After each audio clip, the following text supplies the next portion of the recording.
Hello, ladies and gentlemen. Welcome to the second stream of Disco Elysium. We're going to be picking up where we left off yesterday. We're still in the bookstore looking at books, but we are going to get that body down today and get that autopsy done. I am your host, Iron Dragon. For anyone new who may be watching this, don't forget to support the channel by subscribing and leaving a like and maybe clicking the notification bell. So, let's get into the game.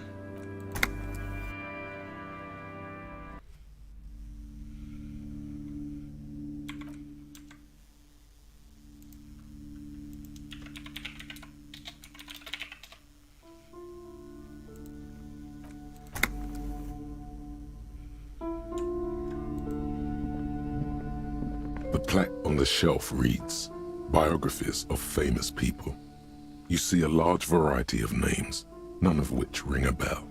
I would say The Greatest Innocence. Yes, most certainly. It's an important educational tool, delving into the depths of history, religion, and their relation to innocentic power. A very influential historical figure, but surely I don't have to tell you that. You're a law officer, and law officers have at least some education. I would hope so. so. The book is also very daring. The author aims to re-examine the universal understandings of the innocentic system, creating a fresh vantage point and a shift in the tired order of things. So you recommend it? Certainly. It's prudent for a person to have at least an elementary understanding of history and society. Imagine the chaos we'd be in otherwise. You feel like you should get this one? Definitely. It's important somehow. There's something personal inside. Maybe later. Browsing through all the books with all their names makes your head spin. None of these seem important or relevant. It's all just vapid egoism. Suddenly, a particularly odd title catches your eye. It reads, High Speed Love, the tragic true love story of Jacob Irv and Alfie Delatraz, by one Cecilia Averbrook. High Speed Love chronicles the romance between two of the finest tip-top tourney racers in history. One of them is the madcap driver, Jacob Irv. His blonde mane graces the cover. Next to Irv's life story, you see a slim biography of an Occidental rock star called the Anti-Star. He's famous for shooting morphine into one of his eyeballs and cocaine into the other. Next to that, Rivasholian radio personality Guillaume Bevy stands in front of a rundown drug den. He's a permanent fixture on Channel 8, reporting on real-life crime and ruining cops' days. I really must insist you buy one of the books. Reading them is not for free. Do still browse, though, but not too long. I'm sorry, I did not mean to rush you. You are browsing. Go ahead. Take your time. Time is commerce. I will eventually get that. This bookstore is not strictly about crime, romance, and biographies of famous people. There's also a wide range of paranatural literature. I will eventually get some of these books, because some of them actually provide access to certain thoughts when you read them. Sir, please, no browsing in that shelf. That wisdom is not for free. I can't have you end up, like, opening a police store next door and stealing my customers. Oh, no. Amidst the various books, you find one written by someone named Matthias W. Dundas. It's about wholeness, unity, balance. The point of the book, and many others on this shelf, is to give people medicinal advice in situations where they don't have access to paid health services. And how does that It work? serves platitudes, while also telling everyone that traditional medicine, the kind people don't have access to and which costs more than this book, is garbage and would only give you cancer anyway, without even curing your cold or anything. I get the feeling that this is another subtle nudge, nudge, wink, wink at homeopathic medicines. Wholeness, unity, balance, on the other hand, can basically take care of anything. Though it is important to note, when it's up to your mind to heal yourself, then it's because of your mind that you're ill in the first place. It's your own fault if you're ill. Got it? The book features chapters on topics such as how to find magnesium. It even lists plants you can harvest magnesium from. How to continue drinking if you're an alcoholic who has destroyed his liver.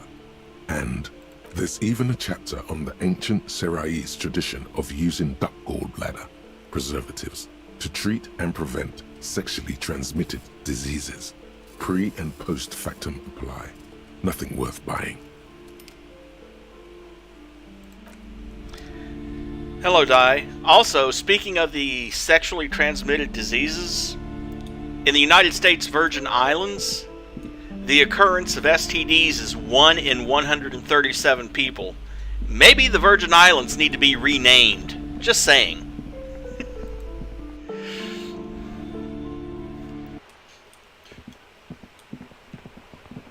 Oh, I never did actually talk to the bookstore owner herself directly. Welcome to Crime, Romance, and Biographies of Famous People. My name is Plaisance.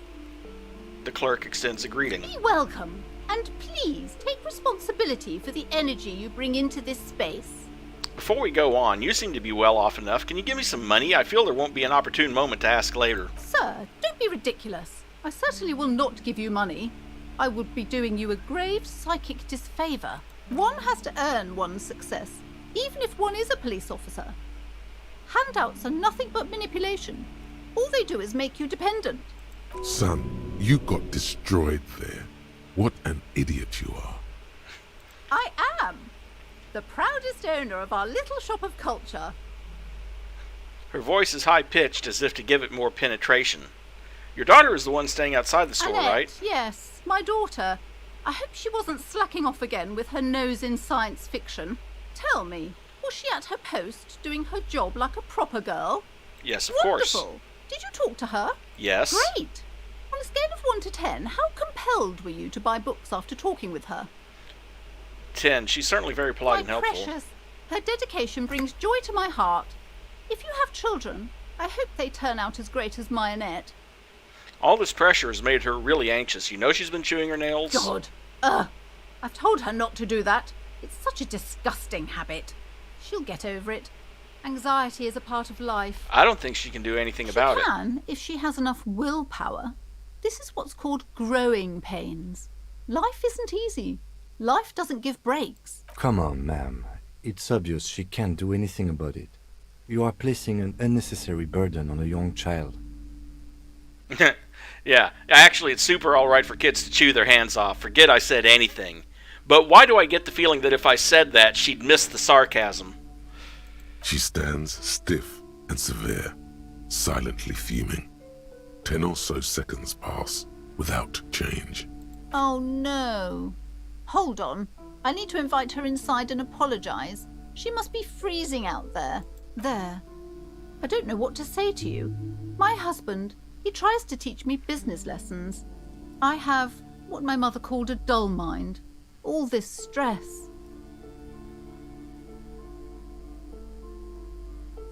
Is she an only child? Yes, I'm afraid so. A real treat she is. It would be nice if she had... No, we couldn't have afforded more children, really. Not in this economy. A glimmer of sadness blinks through the well-crafted exterior. Why not? We're quite busy people, you know, my husband and I. Quite busy. Children are a lot of work. You don't look like a father, so I don't expect you to understand. I'm sorry. I'm sure you do understand. She told me she doesn't go to school She's anymore. been too busy helping me here. So she studied at home this trimester. This is a temporary solution, of course. I assure you, I of all people understand the importance of education. She will be back in school the moment the store takes off. Is this husband Annette's father? Yes, my husband is a successful entrepreneur east of the river. If only he were more involved in the business we're running up here. No matter. Soon we'll both be off for Grand Couronne. Grand Couronne, what's It's that? a proper place to live. One of the most peaceful neighbourhoods east of Jamrock. You may know it for its massive housing projects. Massive housing projects seem to fail pretty often. Most of the buildings are empty at the moment. And that's It's a why. great opportunity to get ahead of the crowds. Better times ahead for sure. And your husband's also involved with the bookstore? He made the initial investment. Since then, he's been what you might call a silent partner. All right, I had something else in Woman mind. looks aloof. What if I wanted Her to buy a book? features much softer. Goodness, you were already doing good, browsing the shelves. Why'd you stop? Don't you feel She smiles and nods. Okay, now let's go get the body down. We can't shoot it because we decided not to. So we'll have to go...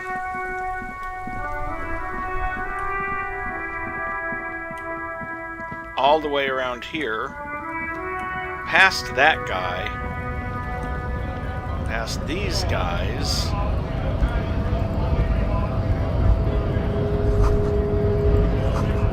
It says GRIH, the Greater Revachol Industrial Harbor. Scab? What did he just call you? Oh no, not this again. You just got away from that fucking kid. I'm not a scab, I'm a cop. I was just messing with you. No one's ever seen a cop, Scab. Imagine, you cops going on a strike, but then another cop comes in and says, "Let us cop for less money." He chuckles, then realizes. Speaking of, what brings the RCM here? To the Wild North? Come to see the strife? I'm a bit short on money right now. Can you give me some of it? Sure thing, my friend. I can help you out. The coin lands into your hand as if it has always belonged there. The swallow returns. Appreciate Always it. glad to help out the RCM. Shame I can't do more. Things are meager at the moment due to, He nods towards the protesters. you know, the winter's fat is slowly running out and all. Still better than scabbing though. The Union has problems getting Nothing by. to worry about really. The jam's a bit of a mess, cargo can't get in or out. The rationing is a bit stricter is all. Supplies should last the strike though. Every bit, little bit helps. I'm always glad to help out when possible. Not like these slithering scabs. I'm looking for assistance with the dead body situation. Body still hanging in the tree? Hey, that's a rough pickle. Can't help you with that, sorry. I'm not really an admirer of dead bodies. Might be someone else from the Union can render assistance. Does this mean you can let me through the gate? I don't operate in that capacity. I'm not a granter of passage. He takes a The swig passage grants itself. and points up the stairs with his flask. That's simple. I just walk Aye. in. Walk right past Measurehead and go in. Past Measurehead? Yeah, the 2.5 meter tall Semini supremacist there. Walk right past him, Right. then press the button to unlock the door, Aha. then go past him again, and you Okay. enter the arbor through the office. Está. For some reason it doesn't seem like it's going to be that easy. Don't worry, I'm sure it's not completely impossible. For example, you could best measure head in a physical confrontation, or you could convert to a Semini supremacist worldview. Or, maybe it actually is completely impossible. Has anyone here ever bested him in a physical confrontation? Not yet, no. He's incredibly strong. Nothing a couple of solid hooks from Dexter and Sinister won't fix. Has any of the scabs tried converting to his worldview? And for those who don't know, Dexter and Sinister is referring to your right and left hand, respectively. Jean-Luc himself would say the philosophy has proven overly heroic for the scabs to convert to. Not enough intuition. Got Sure. it. What's the strike about, You know, anyway? serious business. I'm sure the big boss would be glad to tell you. You'll have to ask him first. Feels like he's hinting at something, but you're too hungover or dumb to understand right now. Nice talk, gotta get moving. Well, I failed that intuition check. Or rhetoric check.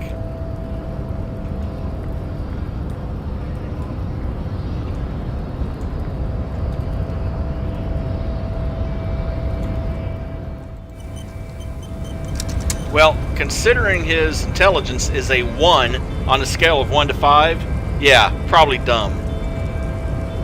Nobody betrays your degeneracy. Yeah, Measurehead. His body totally betrays his degeneracy. Are you admiring my morphophysiology? No, I'm admiring your ability to use to use words of more than 2 syllables. It must be frightening to stand in the shadow of this racial pinnacle. Be calm, Sandwich. You are not in danger, because you are not a threat to me. What is this androgynous display of sexual maturity?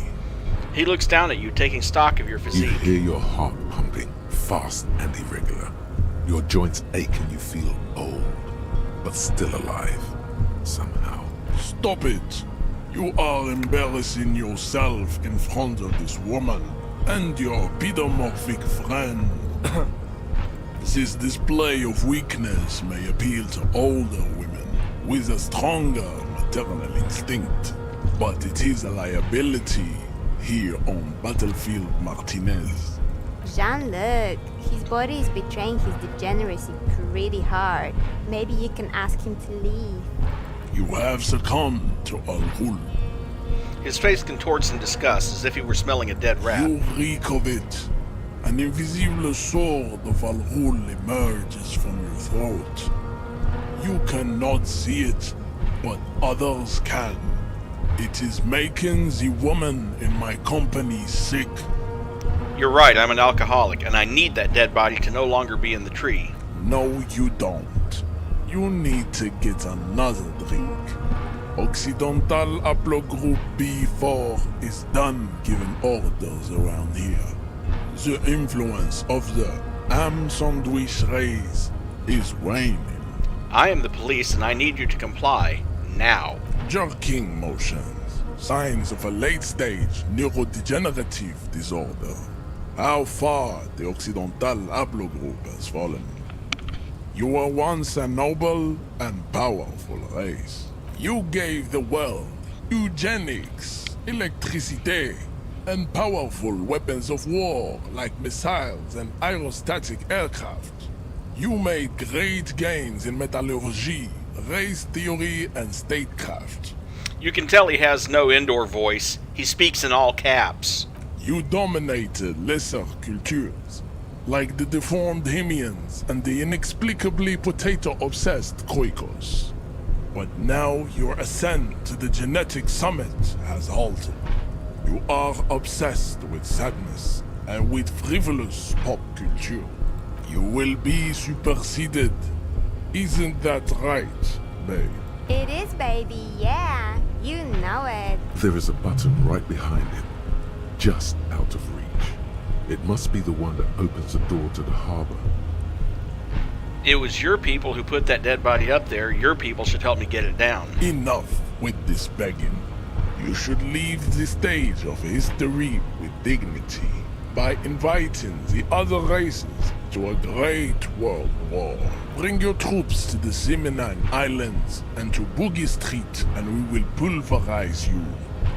When you are gone, we will build a museum for you. The walls will be lined with bottles of Al Ghul, your beloved beverage. Inside, we will store the odes to homosexuality you call art, and your microcephalic skulls. This is your chance. He's talking. Rip into him with a punch and catch him off guard.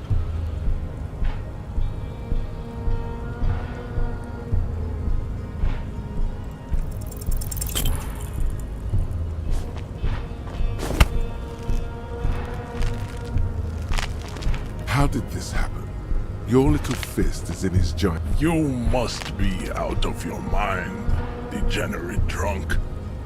Say it. I am a degenerate alcoholic. Your fist cracks in his hand like a ripe apple. The words to the song have changed. Say, I am a violent drunk. Nope. Your hand twists in his grip and the pain blinds you. Still you press the words out of your swollen mouth. Good. Now leave before you humiliate your homoerotic organization any further. Alright. Well, that's why I quick saved first.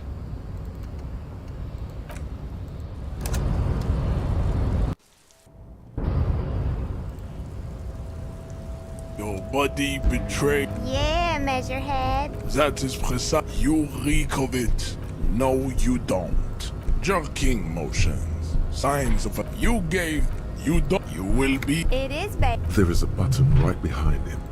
Enough. Bring your truth, you all. This is your chance. He's talking. Rip into him with a punch and catch him off guard.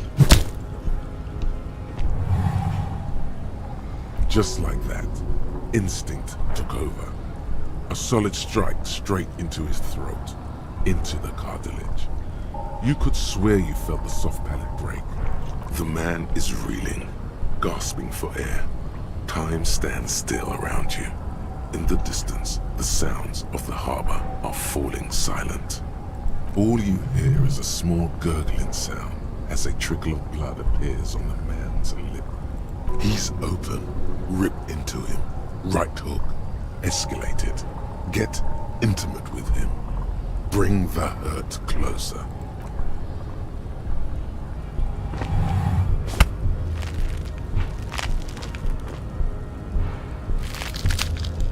Oh God. Wrong move. Say it. Take the pain, goddammit. At least even under the increased force. You are a poor player of physical chess.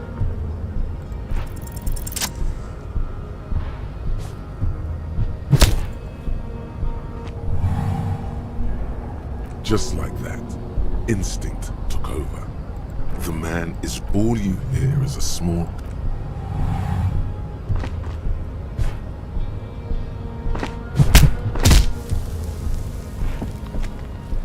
The man lands with a dull thump, like a broken down puppet of muscles and sinew. For a moment, he still tries to keep his head up, dazed eyes looking at you with unimaginable surprise. To your left is the button. As you slam your fist on the button, the man collapses entirely, his head rolling to the side. Looks like you're the new Measurehead now. No one is the new Measurehead. Let's go, before he... The man is still... I'd appreciate it if you didn't force us into situations where I may have to shoot random civilians, because that won't get us anywhere. I'm not even sure the one bullet my chamber holds would even prick that hook.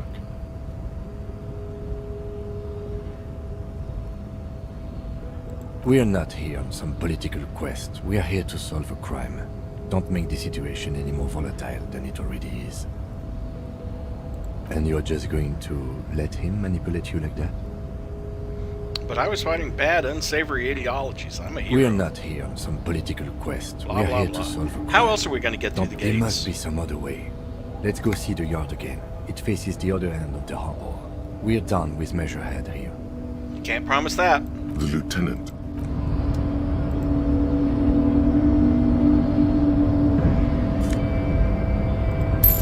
Hey, $1.10 and, well, $1 10 pennies.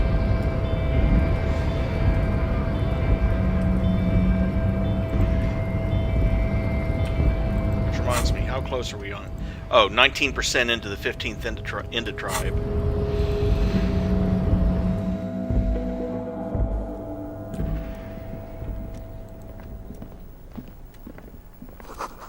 A giant ass print on the pillow and a pattern of coffee rings on the armrest.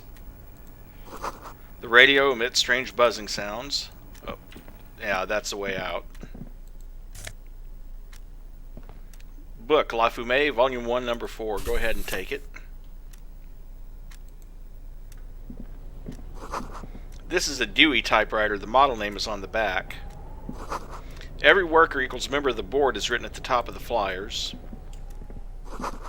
A standard filing office cabinet. The drawers seem to be locked. On second glance, someone has forgotten to properly close one of the drawers. It's unfortunate for the Union to just leave their paperwork lying around like this. Open The the drawer. drawer opens smoothly. Inside is a well-organized selection of brown folders. Browse the Hundreds folders. of documents containing logistical data. Two kinds of transactions stand out. Materials coming into Revachol from the outside world, from Muindi, Grad, and even Ilmarar. and the same materials being handed over to companies inside Revachol, Couron, Coal City, La Delta, and Jamrock are listed among the many districts where the imports are being sold. Anything interesting? It's hard to make sense of this thicket of company names, dates, quantities, and percentages. You try to focus, but the lines are getting blurry. The drawer. I'll go through it in a minute.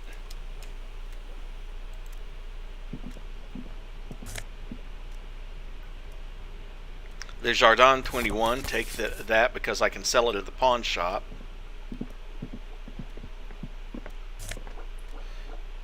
Take the magnesium. Oh hey, take the neat office shades. Someone left the coffee machine on. How are my skills doing, particularly volition?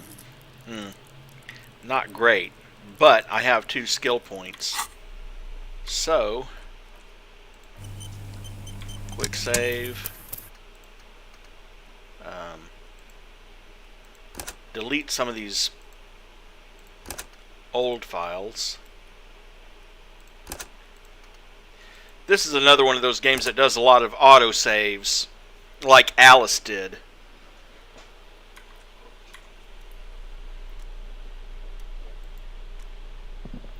The file cabinet stands steady as ever. And look how blurry all the lines on these papers are. How unwieldy your own willpower is to yourself. You're like an absurdist Samaran monk, focusing through not focusing. Could I actually focus through not focusing? You're a police officer, not a spiritual healer. You can focus the normal way by turning your attention to something and not letting go. If I let my guys go completely out of focus, all the shapes start melting into each Is that what other. you're doing with those photos over there? Yes. Right. This is probably not relevant to our case. After all, we're not investigating an accounting mystery. Well, let's go through it again. You're trying hard, but the data here is unbelievably dry. Something about the drawer slide. Well, that's okay. I need more willpower anyway.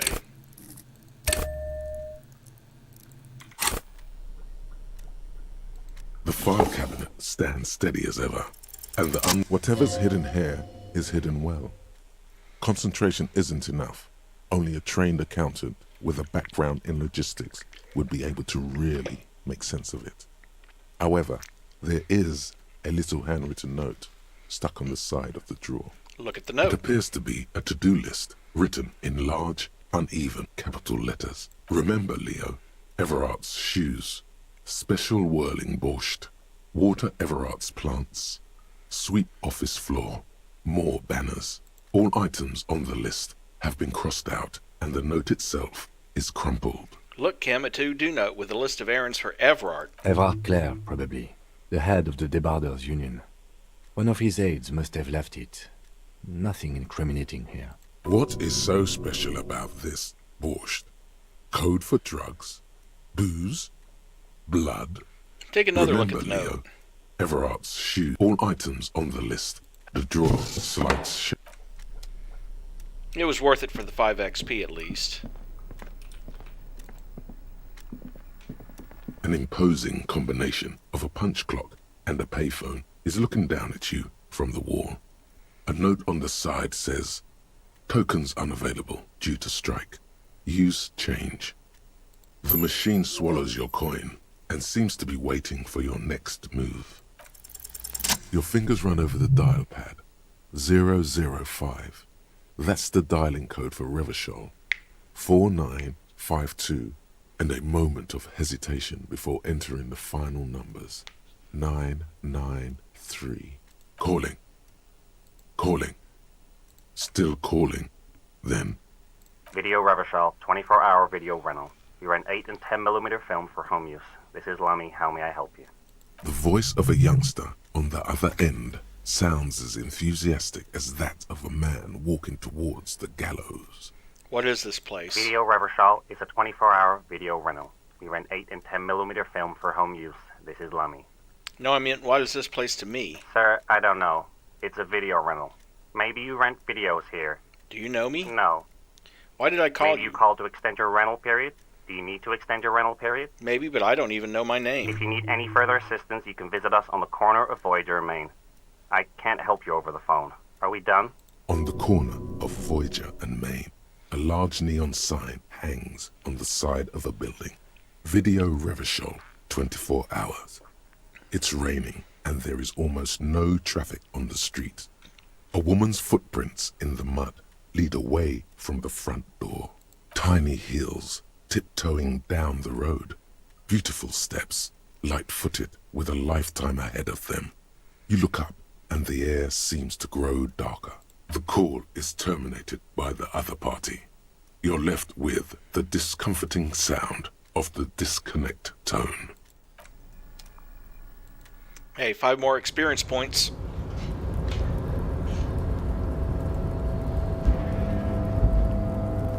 Looks like someone left his tarpaulin cloak hanging on the railing here.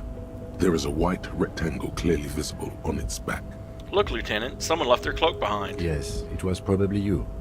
It does bear the RCM insignia, after all. You think I should get The it? service cloak issued to you by your station? Yes, I do.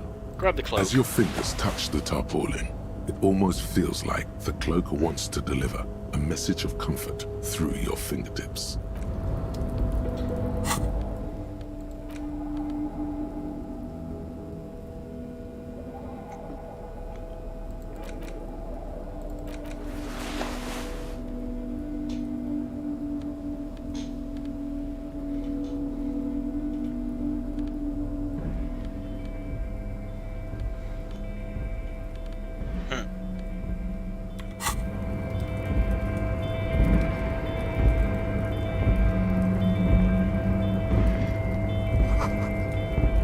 Collecting rainwater, huh?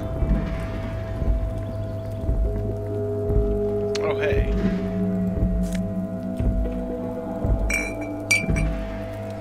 More tear. 3 packs worth of cigarette butts. Numerous empty bottles of Commodore Red and potent Pilsner. This is the night watchman's booth. The name on the door reads, René Arnaud. Listen, it's okay to take a few minutes to yourself. Sit down and have a breather. Kim, I'm going to take it. If you must. But please hurry. Nothing incriminating catches your eye. The cabinets are clean and their sparse contents meticulously organized. There's a framed photograph on the table. Take the picture. It's a black and white photo of a young couple out in a street fair. The man is young, dark-skinned, and dressed in a Royal Carabinieri uniform. The girl is smiling playfully at the camera. Why did you take that? Something about this man piques my interest. I think this can be a side thing. Fine. But let's move. I don't want to be seen snooping around here.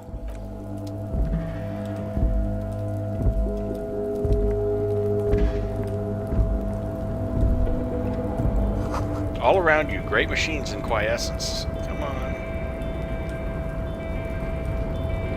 It doesn't always like going down those stairs. White pine trees are printed onto the screen covering. Looks like a forest under snow. Wild Pines, that's the name of that shipping company.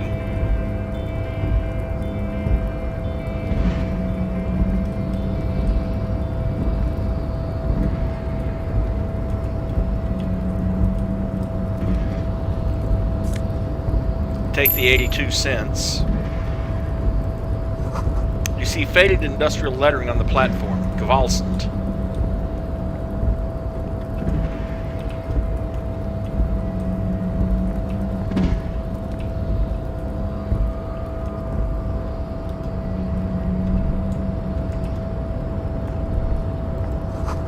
The shipyard is oddly quiet. The great machines are sleeping. A pile of cargo belts used for heavy lifting. One says Vermilion. The speaker tower is silent because there's no work to organize in the yard below. Industrial thermos smells like burnt coffee. And hey, 1 real 10 cents. Really raking in the money now. The banner sags under the weight of rain and snow.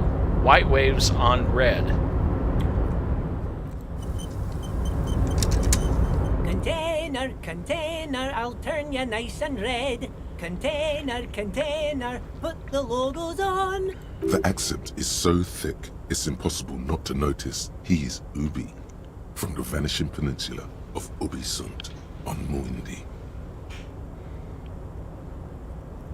Container, container, used to be Wild Pines. Container, container, now belongs to Everard. The tiny man is so engaged in his work he doesn't notice you. Everard, Everard, Everard, he looks after everyone. Huh? Well, hey there. How can I help you, mister? I see you are not a union man, mister. Did you get lost? You're not one of them scabs, are you? What is it with you people and scabs? I mean, I don't personally mind. Folks is just folks, you know, and folks gotta eat.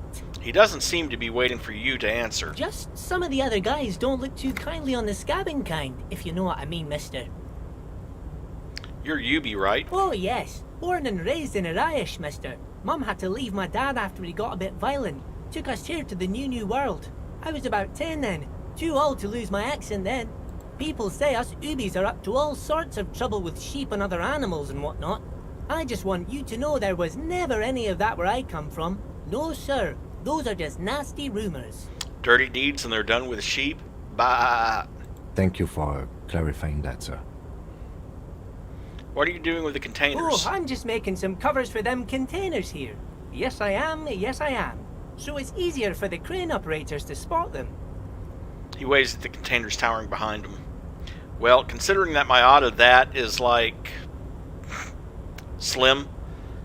Sure, let me ask you about something else. About what? Where is everyone? The harbor's empty. Most of the guys are down at the gates, keeping the scabs from coming in. He leans in with a confidential look. We're on a strike. The whole union is. You don't have to work when you're on strike. Ha! We haven't worked for 2 months now. So no one is working? Not everyone is down there, of course. Mr. Everard is in his office, where he always is. And Jean-Luc is guarding the gate. He pauses to think. But Titus and his boys got into some drunken trouble and Everard sent them on a nice vacation. For a week or so. He stops, but seems eager to tell you more. What kind of trouble did this Titus and his friends get into? Oh, I'm not really supposed to talk about that. That's union business. He smiles and leans closer. Him and his boys stirred up something in town. Probably drank too much and got into a fight or something. I heard Mr. Everett telling them to take some time off. Really? Did they kill someone? No, I don't think they killed anyone. Let's better talk about something else. Titus and his boys do good work. I don't want to get them in trouble over a little drinking. Do you work here? Yes. Everybody needs a job, and this is mine. I'm Leonard, by the way. Leonard Bellick. But everyone calls me Leo. The little man raises his hand in a welcoming gesture. I'm like Mr. Everett's right-hand man when Mr. Edgar is out of town. And Mr. Edgar's right-hand man when Mr. Everett is away. Actually, Miss Beaufort is the right-hand man, but she's a lady. Who is this, Miss Beaufort? The lieutenant looks up at Leo. A real pretty lady with a skin like those Douai Sucre candy bars my missus likes so much. Them are real nice to suckle on once the dinner is done and me and the missus sit down beside the radio. But I can't listen to the radio all the time. There's so much to do around here and I'm always busy keeping things running here. Yes, I am. Yes, I am. Hold on, who's this Miss Beaufort you mentioned? Oh, Lizzie. She is a real sharp tool. Mr. Everett put her through some fancy school and everything, east of the river. 4 years she was gone, and when she came back, she was all fancy and lawyerly. But she's a real nice girl. Grew up in this here neighborhood, knows everybody and gets along with everyone. Real pillar of the community one day, I'm sure. If me missus and me was to have a child, I'd be real happy if she turned out like her. But she can't have kids. Dr. Lemaitre said so, and she knows about such things. Been a doctor for almost 50 years, she has. He sighs and falls silent, watching you with his blue eyes. I think you're doing a great job around here, Leo. Yes, this place really seems to run like clockwork. Keep it up, Leo. The lieutenant smiles at the little man. Well, thanks a lot. Coming from you, it means a lot, really. You didn't think it was possible, but the smile becomes even wider. Sometimes I feel some of the guys don't really get how much I bust my ass for them here. But you guys are alright. Are you the Leo who wrote the note to make more banners? Oh, yes. I leave all kinds of notes for myself. That old head of mine ain't so good at keeping things in no more. I almost forgot about the borscht. What was that about the borscht? Oh yes, I've been taking special whirling borscht to the men every day since the strike started. It's very, very good. Makes a man feel so warm and happy. I feel like I could take on Mr. Renadan's boar dogs every time the lunch is done. Power borscht, huh? Never heard of a borscht that turns little guys into dogfighters. Alcohol, however. What do you mean by taking this soup to the men? Is it for striking? Yes. I'm taking it to them. The borscht keeps them happy and in fighting spirits. Makes you all warm inside. They brew it in the whirling in rags. Hold up, who makes it at the whirling? Oh, the whirling's cook. He makes it. Them is always talking with Mr. Manana in that weird language and laughing together. He doesn't speak what we speak. He's from Grad. Looks like the borscht is spiked. I'm gonna look into Oh, it. sure, mister. Sure. You do that. Yes, sir. He didn't actually understand what you meant, and now he's just nodding along. What's in that container over there? Oh, that one. That should be empty as far as I know. Lots of containers here have nothing in them. They're just waiting to be loaded up. I'm looking for the leader of the dock workers Oh, you union. want Mr. Everett then? He's an awfully nice fellow, he is. Him and his brother are both nice fellows. They've lived their entire lives in this here neighborhood. He coughs, then continues immediately. Guys like Mr. Everett and Mr. Edgar, his brother, are real good guys. Made Martinez what it is today. Mr. Everett and Mr. Edgar and I went to the same school we did when we were boys. Easy now, Leo. I just want to know where I can find him. Oh, Mr. Everett is where he always is. In his office, of course. He points to the two joint containers on your right. Okay, I'm off. Bye-bye now. He returns to his work.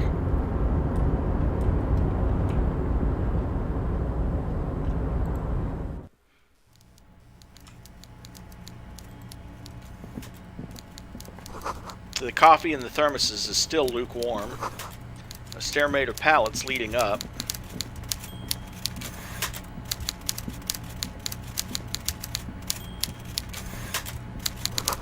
A taxidermy fish that tells time. Before you is a walrus of a man seated behind a large desk. He looks up from his work, not the least bit surprised to see you. With great effort, he straightens himself up in his chair, yet says nothing. He simply stares at you, with a mixture of expectation and impatience, well bottled. Let's get straight to business. There's a dead body in a tree. Welcome, Mr. Dubois, Mr. Kitsuragi. It's good of you two to stop by. Please, have a seat. He gestures to a tiny chair opposite his giant desk. I'm Everard Clare, head of the Debarders Union here in Martinez. He relaxes into his chair and continues. I'd offer you my hand, but unfortunately my health prevents me from getting up. You understand? No, that big flat spare tire around your middle keeps you from getting up. He looks extremely comfortable. The tiny folding chair, on the other hand, looks like a torture device. You go ahead, detective. The lieutenant nods at you, then the chair. Why do I have to sit in it? Whatever he has in store for you, it can't be good, he thinks. I'll do my best. Forget about that. What's with this Dubois stuff? You're getting some seriously bad vibes from that name. Why are you calling me Mr. Dubois? Please, Mr. Dubois, let us converse in a civilized manner, as equals. Take a seat. I insist. Yeah, you should probably insist with something cancerous. It's nothing. Yes, that's probably right. It's nothing. Forget about it. Filter it out. I don't sit. It's kind of my thing. Very well, Mr. Dubois. I respect a man with strong convictions.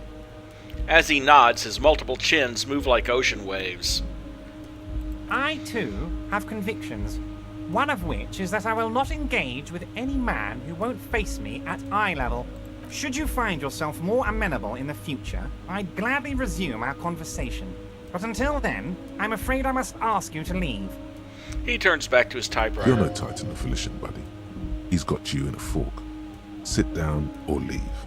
Well, I don't have a choice since I failed that passive Excellent, check. Mr. Dubois. I can see that you're a reasonable man, and reasonable men can be of great use to one another. He gives you a sly wink.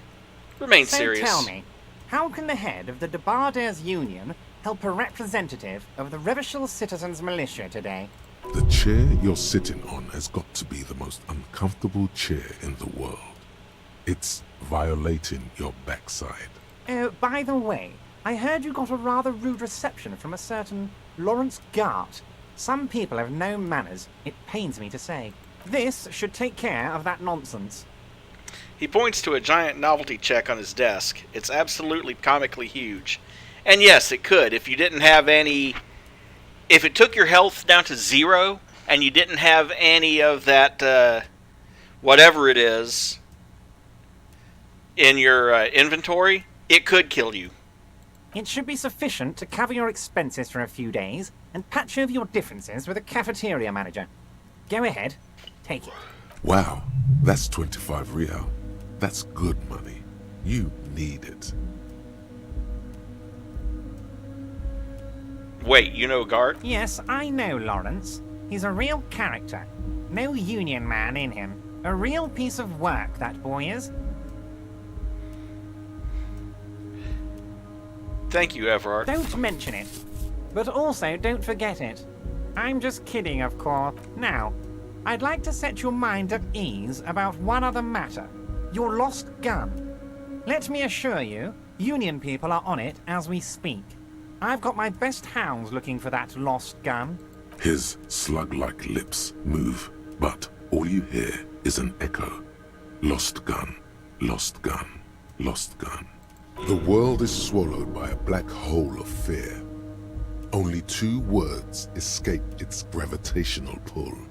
Lost and gun. I'd appreciate any help you could Are you provide. all right, Harry? You seem anxious. Don't be. Everything's going to be all right. It's not like you left it loaded. You didn't lose a loaded gun. Local children aren't out there playing with it right now, pointing it into their own mouths. It's in a safe place. I just know it. I have a feeling everything's going to be all right. It was loaded. There were 2 bullets in it. You always keep at least 2 barrels loaded. Kim? Officer, we will deal with this later. We don't need Mr. Clare's help with this.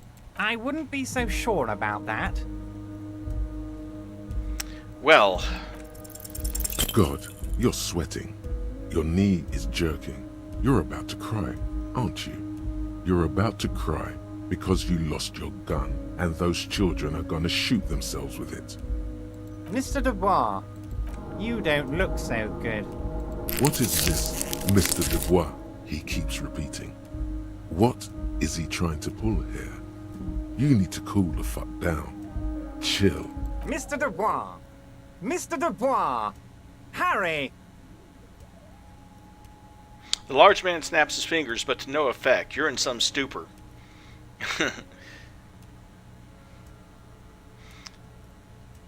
Well, I can either keep sliding down the chair like a jello shot, or let my mind go to my safe place.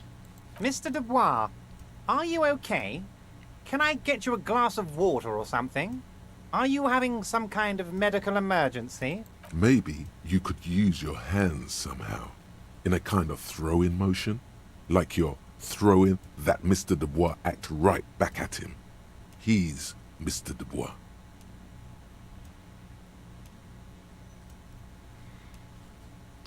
Actually, this chair is uncomfortable. I could use that glass of water. What an odd demonstration of... you got me, Harry. I don't even know what. As entertaining as it was, I'm afraid we're wasting our time. And I'm an extremely busy man, as I'm sure you are too. Okay, enough. We are here to ask you some questions pertaining to a murder investigation. Quick, here's your window. Get yourself together and ask him questions. Police officer questions. Could you help me get a dead body down from a tree? You might have noticed there's one hanging on a tree behind the hostel cafeteria. Oh my. Don't take this question personally, but why would I get involved in this matter? Mr. Clare, the man was hanged with a cargo belt, a steel-reinforced cargo belt. It's safe to assume the Union had something to do with the murder. Besides, getting the body down would benefit all of us. It's a stain on the neighborhood. You're a community leader. Help your community out. I can certainly see how having him up there might start affecting some real estate values. He licks his fat lips and But smiles. of course, all joking aside, I am going to help you. He picks up the handset of a radio phone to his right, then clicks a button. Jean-Luc, the cop who bested you in physical combat is here, and he has a little dead body in a tree problem. Namely, he needs it to be taken down. Please extend him this courtesy. You can find Luke down at the gates, but you already knew that. Anyway, he's going to help you, now that he's back on his feet. I want to talk about the hanging. Of course. That's your main thing here. That's why you're in Martinez. I know everything that goes on around here, and I would love to help you, like I'm helping you with the body. I sense a butt coming. I mean, it's no secret that the lynching is connected to the strike. So much to talk about. Honestly, it's been weighing on me so heavily. I understand you need to interview me. Apparently Harry senses there's a butt, too. But there's a thing that's been keeping me up at night. I want to talk about the hanging. I mean, if we could just calmly talk, exchange information, we could blow this thing wide open. Yes, that sounds good. Let's do that. But I can't think straight with this thing weighing on me. You're police officers, aren't you? I have a crazy idea. You guys are basically door-opening machines. Incredibly talented at opening doors. I've opened a few doors in my life. And I'm sure you're going to open this one with flying colors, Harry. This really is very simple, and there's nothing shady about it. Does this jiggling ooze think he's going to use you? He's got another thing coming. Play his game, son, with your eyes peeled. He's going to slip up, and when he does, you're going to come out on top. I bet you don't even know anything about the hanging. Harry, my dear friend, I am what people call a local bigwig. I know everything that goes on in Martinez. Whose door is it? No one's. It's just a weasel. A weasel lives there. Nothing for you to worry about. What do you mean by a weasel? A loud blabbering weasel. When weasels feel no one is watching, they start acting foolishly. Like going back to work? Just go there, unlock the door, and leave it open. It's been such a burden on me, Harry. I just want this to be over so I can discuss business with you. Harry, I'm a very busy man, and more importantly, I don't have that extraordinary physique you do. You look like you could run around all day. You want to send someone a message that the police are working for you. I repeat, I'm a very, very busy man, Mr. Kitsuragi, and therefore I must occasionally enlist outside help. So what will it be, Harry? I'll look into it. Fantastic, my friend. You can get the key from Manana. He's down by the gates. Manana's like a free agent in the Union. Special operations. Hardened socialist. A real free thinker, too. He'll tell you precisely where the door is. One last thing, Harry. Just open the door. You don't need to go in or anything. I just want that weasel to come home and see the unlocked door. I met Joyce, the company representative. Oh, that's very nice. I haven't gotten around to her yet. I'm very, very busy, you see. I hope you're getting along. One thing I want to make very clear, Harry, is that this is not some kind of union versus corporation situation. Everyone is just pals here. We're Just all trying to pals? do what's best for Martinez here. Don't feel like you can't cooperate with her because you and I are such good friends and I'm helping you get that nasty body down from the tree. I'm not a jealous guy. What happened to the previous negotiator? What do you mean, Harry? Nothing. I let him go. He made concessions for the company in previous negotiations. Why would you let an ally like that go? He's an old man, Harry. I wanted him to spend more time with his family. God knows how long he's got left. You called him a midget. Harry, I have little people in my organization. I would never call someone a midget. What is this? Honestly, I'm beginning to think you're a midget, Harry. I'm only kidding, Harry. You're not a midget. No one is. Well, you're We're certainly pals. not. It's hard to say if he really lost his temper, or if this is another one of his tricks. This man almost never angers visibly. Why haven't you let her in to see you? If she actually wants to see me, she will find a way. Any good negotiator would. And I just don't have anything to discuss with a bad negotiator.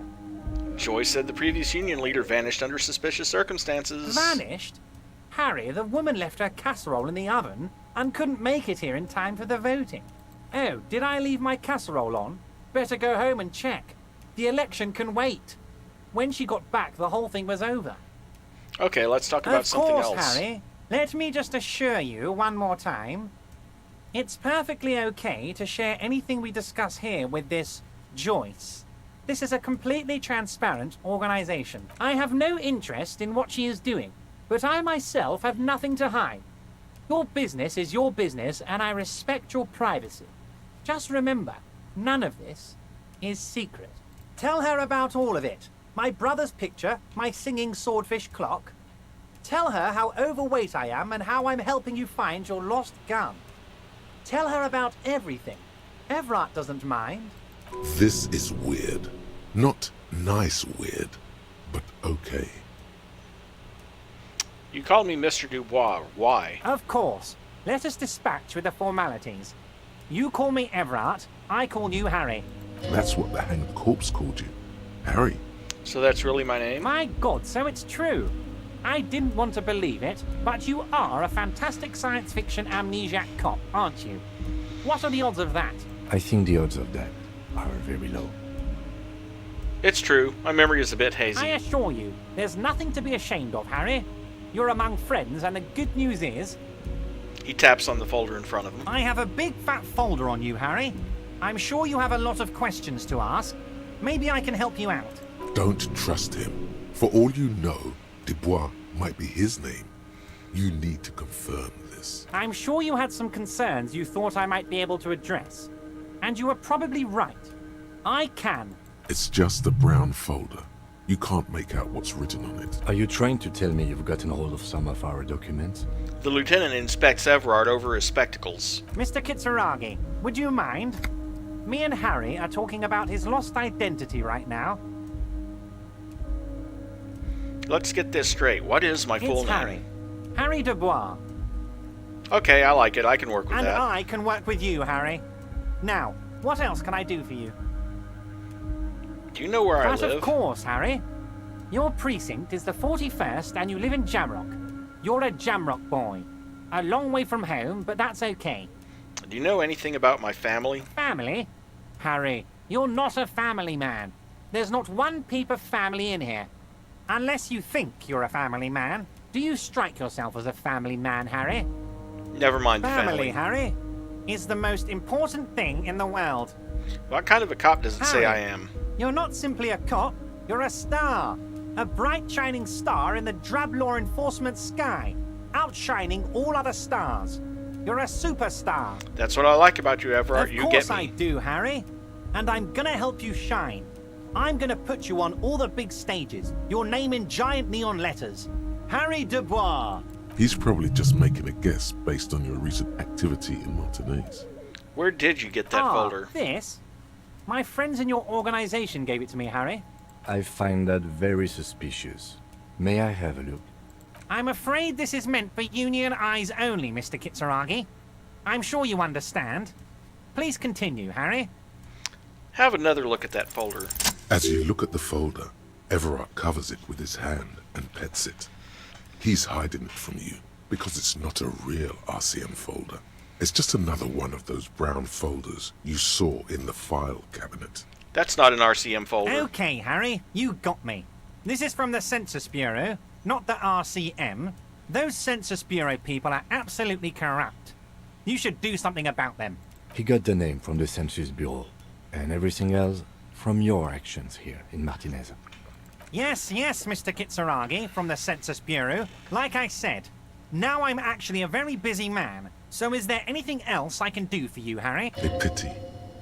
The mystery of you will have to remain a mystery for the time being. So the Census Bureau says my name is Harry Dubois. Yes, that's what I said. Try to keep up, okay? Let's move on. Let's talk about my lost Yes, gun. your lost gun. My best men are on it. They're turning every stone, searching every playground, asking kids, grandmas, everyone. Spoiler. No, they're not. He sold it to the pawn shop. Your gun will be found, Harry. Let me assure you of that. It's just a matter of time and effort. The only way to find it seems to be working with him. He might even be holding your gun hostage. Damn it, Harry. That's exactly what it means. I'm only kidding, of course. He is not. Of course. I understand. We help you, you help us. Am I going to ask? Hell, Harry. You spin-kicked my strongest man in the face. I saw it from my window. Would you ask a man like that how he got into your container yard? You don't have a window. It was a figure of speech, Harry. Of course I don't have a window. I'm in a container. Anyway, I assure you, I am a very well-informed man. Information reaches me before I even get the chance to request it. I'm told the Union is involved in the drug What? trade. Harry, how could you say that to me? You know I appreciate a joke as much as any jolly fat guy, but I can't take slander. Are you actually investigating this? No comment. Harry, you wound me, Harry, in the heart. But I trust you to put this to bed. Do what you must, and let's change the subject, shall we? I'm not sure I could get to your heart through all that blubber. Thank you for your understanding. We will continue to do what we must. You too, Lieutenant. You know, I like you, but you never were my favorite. I'm a Harry guy. I'm Team Harry. None taken. Do we have anything else to do here, Harry? Wait, you need this to get in and out through the gate. Great, wouldn't want to get stuck in here. Here, you're one of us now. A real red and white Union man. Take care, Harry. Well, that takes care of that visit. And it also takes care of the body in the tree. Whoop. I keep forgetting the way out of here is to come over here and come down that way. Which reminds me, check my inventory and see what I can interact with. The front of this quarterly journal features a large satirical portrait of the late King Friesel. From the sides of his head, a pair of white antlers spread to the corners of the cover. Why antlers? Because white antlers are one of the symbols of communism. They represent a society in accord with the natural world and at the same time above it. I do want to take this moment to mention that communism and fascism in this game are subtly different from what we think of as communism and fascism in the real world. Just to point that out, because obviously antlers are not a symbol of communism. Because Friesel was incompetent, foolish, and cruel. In short, the embodiment of everything the communards wished to overthrow. It's satire, you see. Flip through the pages, see what To catches your your eye. disappointment, there aren't any full-color pictures to direct your attention. Just column after column of closely set text, interrupted occasionally by little doodles in black and white. After rifling the pages with your thumb several times, you return to the table of contents. The magazine is divided into several sections: international development, Kunst und Kultur, and local concerns. Just inside the cover, there's also an editor's note. Check the editor's Comrade, note. as you know, this journal takes its name from Mazov's immortal expression, Du cristal à la fumée. This was his way of describing the way the rigid, crystalline structures of capitalist ideology turn to smoke under communism. But, like the structures of capitalist ideology, we too are at risk of going à la fumée, unlike many publications which are content to spoon-feed their readers reassuring drivel. La Fumée is committed to telling the radical truth, even when that truth may drive away potential subscribers.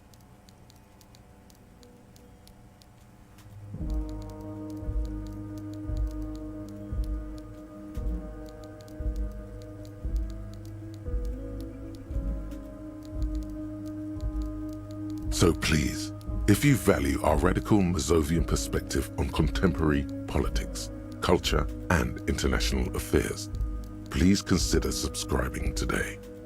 Yours in struggle, the editors. What do you expect? It was laying around the office of the Debarders Union. They're probably bankrolling the thing. You flip back to the front of the magazine. the table of contents unfolds before you. This section includes a long, tedious critique of the latest round of free trade negotiations between the EPIS nations and the Free State of Semenine.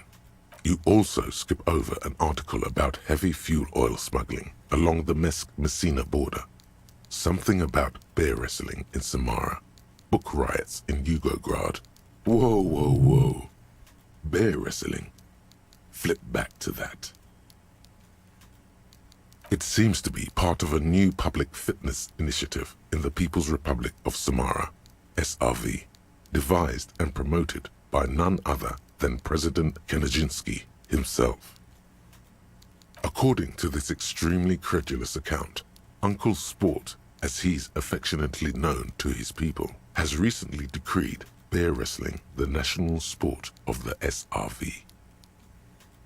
Based on the description in this article, he appears to be an extremely competent and democratically elected president.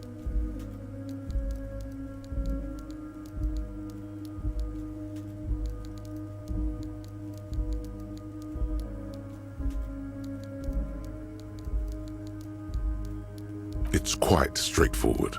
A standard match features one man, or in some cases woman, against one bear.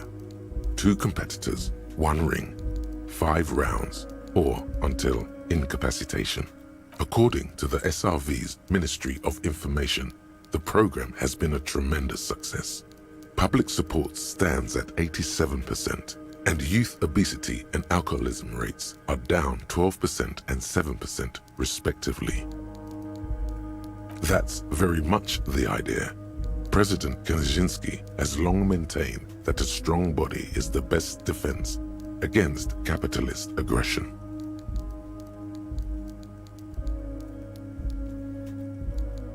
You flip back to the front of the magazine.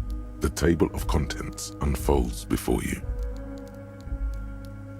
It takes a moment, but gradually it dawns on you that Kunst und Kultur must mean arts and culture.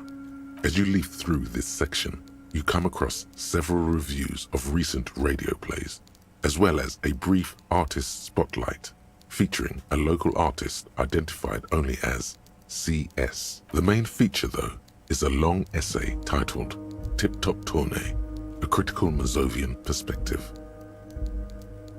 This so-called artist spotlight is really just a brief Q&A, made all the briefer by the subject's evident hostility to her interviewer. The actual article is surprisingly light on details, but after skimming a page or two, you gather that it has something to do with motor carriage racing. If you don't follow it, you only ever hear about the ludicrous sponsorships and obscene death toll.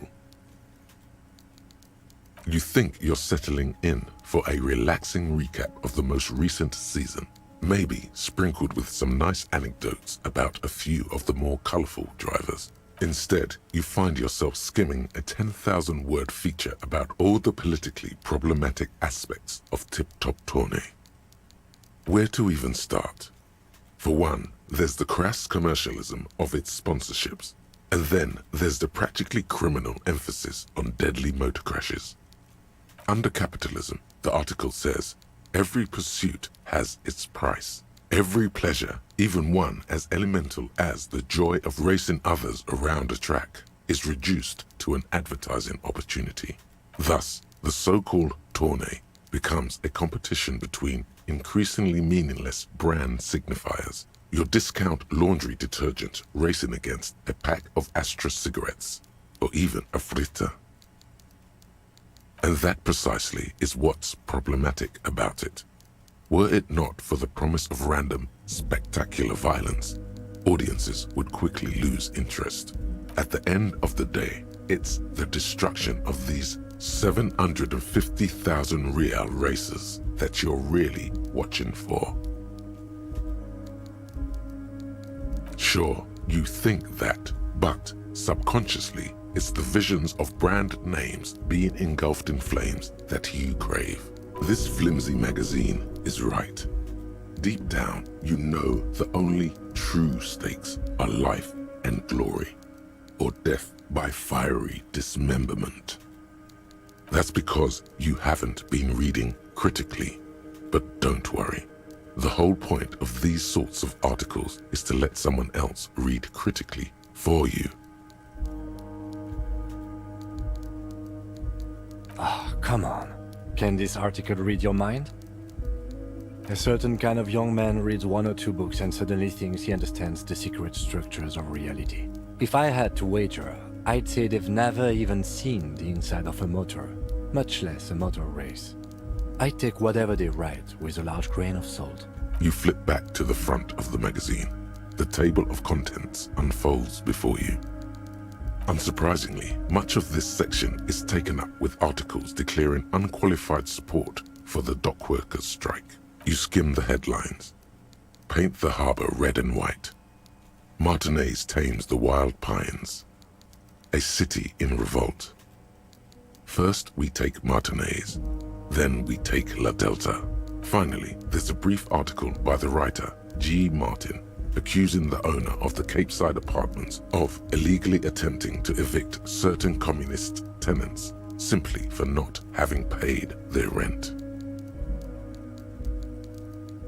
According to these editorials, private enterprise is simply a means of organizing labor that would already happen regardless. It goes on to call the Wild Pines a nightmarish transnational leech sucking the life from the laboring classes of Martinez. You flip back to the front of the magazine.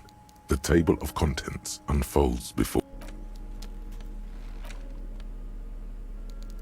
The worn map features the patchwork grid of the streets of Martinez, with directions to appropriately touristy locations. Year 48 resides on the upper right corner. Your finger moves through the various streets, across Rue de Saint-Ghislain and Rue Saint-Sipar, over Saint-Brun and Martinez North, finally coming to a halt on the spot where you are currently standing, although the map gives no such indication itself. For a more detailed view of the map, go to your journal and select the Map tab.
Several knobs. 2 buttons marked Marche and Arrête are faded with use. It seems to control the large crane above. A container is attached to its hook block. Marche. On. Arrête. Off.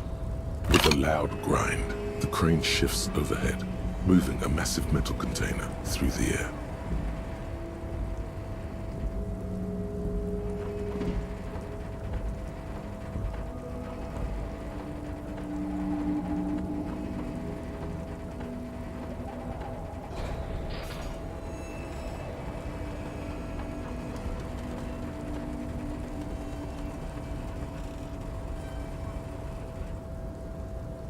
And With a surprisingly quiet thunk, the crane places the container down. The harbor sleeps as the strike rages in the distance. The crane can rest again, now that its purpose has been fulfilled. Moving this container, of course. For this purpose it was built.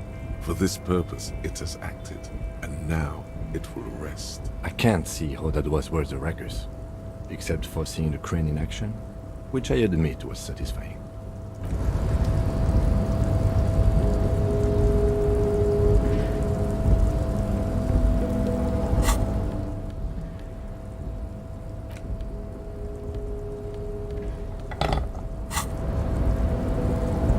Before you stands a cargo container, just one of many in the yard.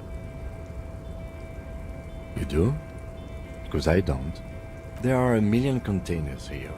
Why are you fixating on this one?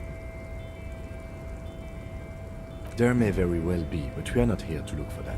We are not here to interact with containers. We are here to talk to the Union, right? No reply. The knock produces a hollow ring of metal. Doesn't sound like there's anything inside the container. You attempt to turn the handle, to no avail. The doors seem to be mechanically locked. To your left, the lieutenant considers your actions with some puzzlement.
So, how'd you like our harbor? It's but a rest area on the path leading across open plains. Right, you talk to the boss, eye to eye, like men of the plain. If you have any more questions, I'm set to talk. The mercenary, eh? Who could have killed him? That's indeed the question. Why even do such a thing? The man whispers a jaunty tune. A coastal breeze ruffles his hair. A key, huh? What door is this key supposed to open? Oh, say no more. I got you. I got that key right here. And let me tell you, it's mighty good of you to help us out during the strike. Working class solidarity, as they say. Oh, so the none of the above type, are you? I get it. I like to keep my distance too. But it doesn't matter. It's a good thing you're doing. Thanks. What you're looking for is a basement door behind the greenhouse. That's behind the whirling in rags. That's all I know. Our organization is what you call compartmentalized. Means we keep out of each other's business. Okay, but where did you get the key from? The janitor gave it to me. Nice fella. We talked about life and things that really, truly matter.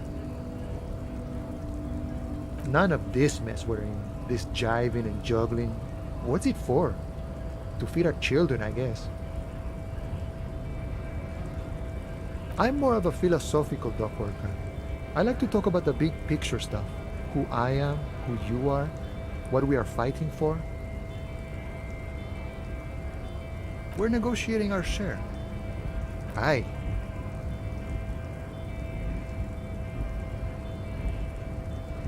This stuff, they already covered. Never grateful. Were we ever grateful, we'd have nothing. You fight for every piece.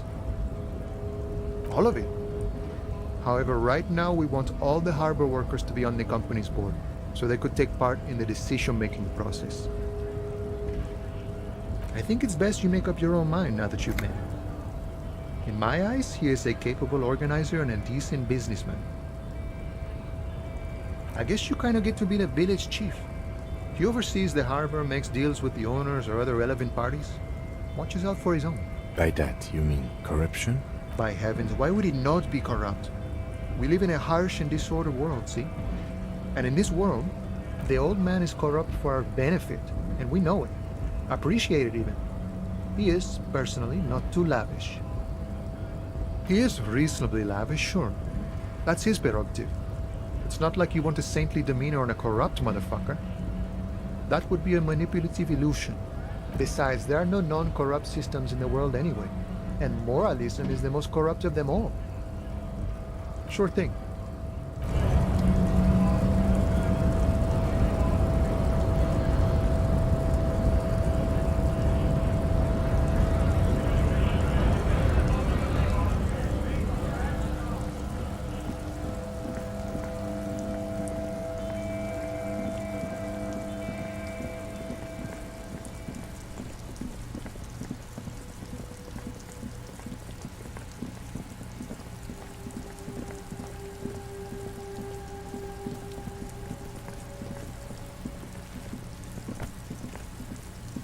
The man before you is naked.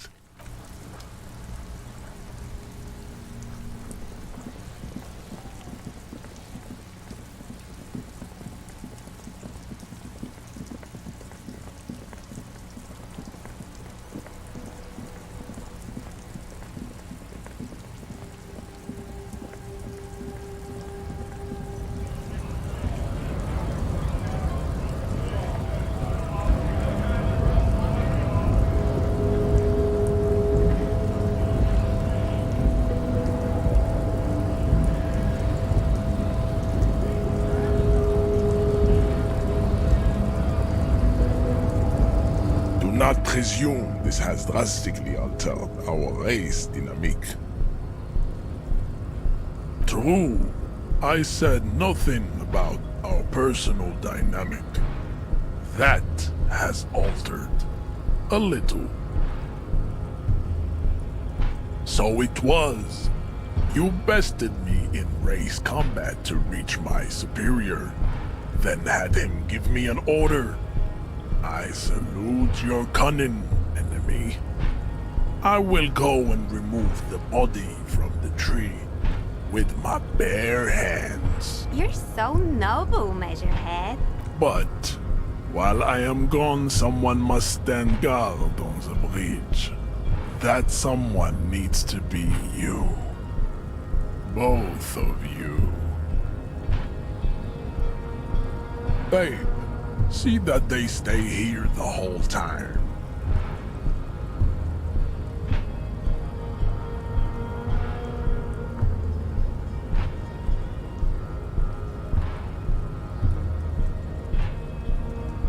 The woman's gaze follows Measurehead as he leaves. So, you guys are like cops or something? Cool, I like men with guns and power. I'm Katya, by the way. You hear that? That sound. He's breaking something. Yeah, Jean-Luc must be really tearing it up over there. I wish I could see it. Look at you! RCM rent-a-cops! Guarding that bridge like Everott's lapdogs! Is this where it's at now? The RCM is for sale! And who are you? What is your business here? Why are your clothes 4 sizes too small for you?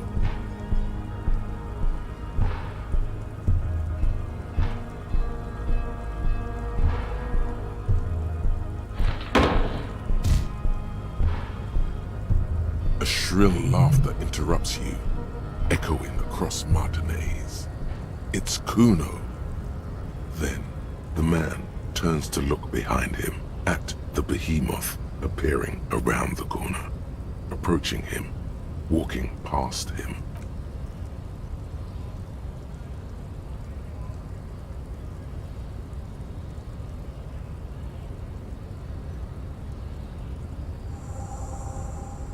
The corpse has been removed from the tree. Stand down and congratulate yourself. You have sided with Ray's victory today. Farewell, ham sandwich. You are a Union man from now on.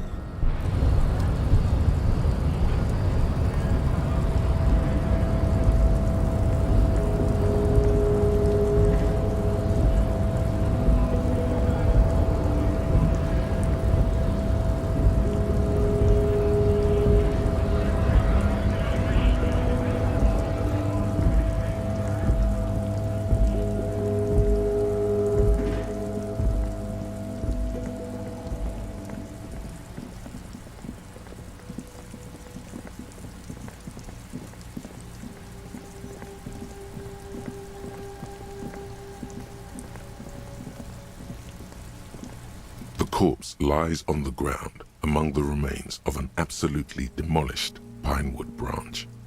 It's gently laid on one side.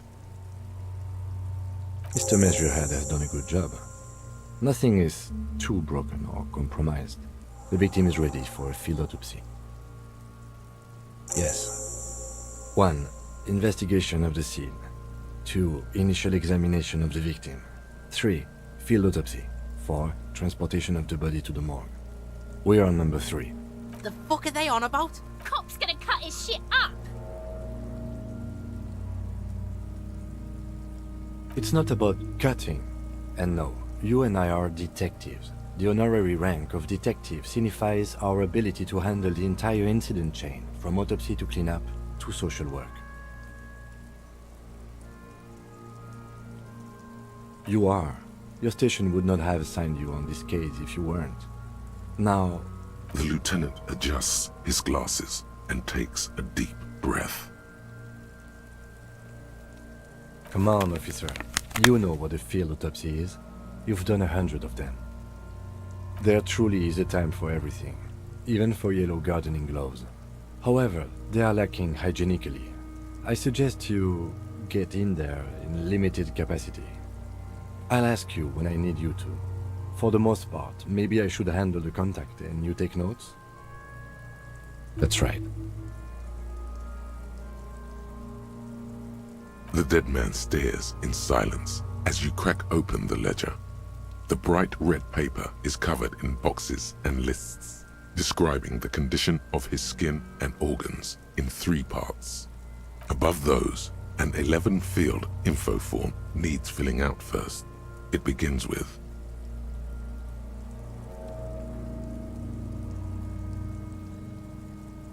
That's you. The corpse is indifferent to your scribblings, just lies there.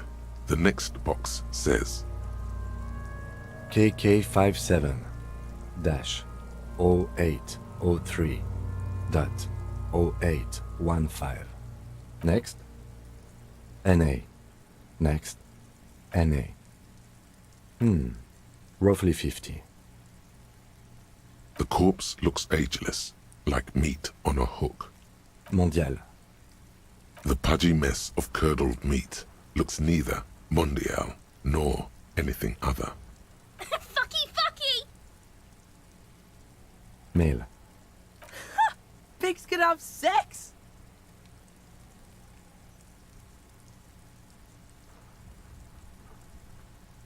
Nor does he look male, with his pregnant belly and indistinguishable face. We're still going with March 4th, 51. What else? 9. Body identified by is non-applicable. 10. Case number is the same as the coroner's case. KK57 0503 0815 listens motionless, with the cargo belt still around his neck. Only 1 box remains. None, at least not after the initial examination. Interfering with the body's position or wounds post-mortem. A silent nod. The lieutenant places his gloved hand on the corpse's chest, as if in preparation. Your central nervous system recognizes this gesture. It's the stations of the breath. Ecclesiastic, religious in nature, a holdout from pre-DeLorean burial rites. It takes him 2 seconds to perform. Then, somewhere in Jamrock North, a small wood shed behind Rosencrantz Row, Lieutenant Nick Feuerbach puts his hand to the chest of a small corpse, no larger than a monkey. It's raining outside, light drizzle. There is darkness in the shed.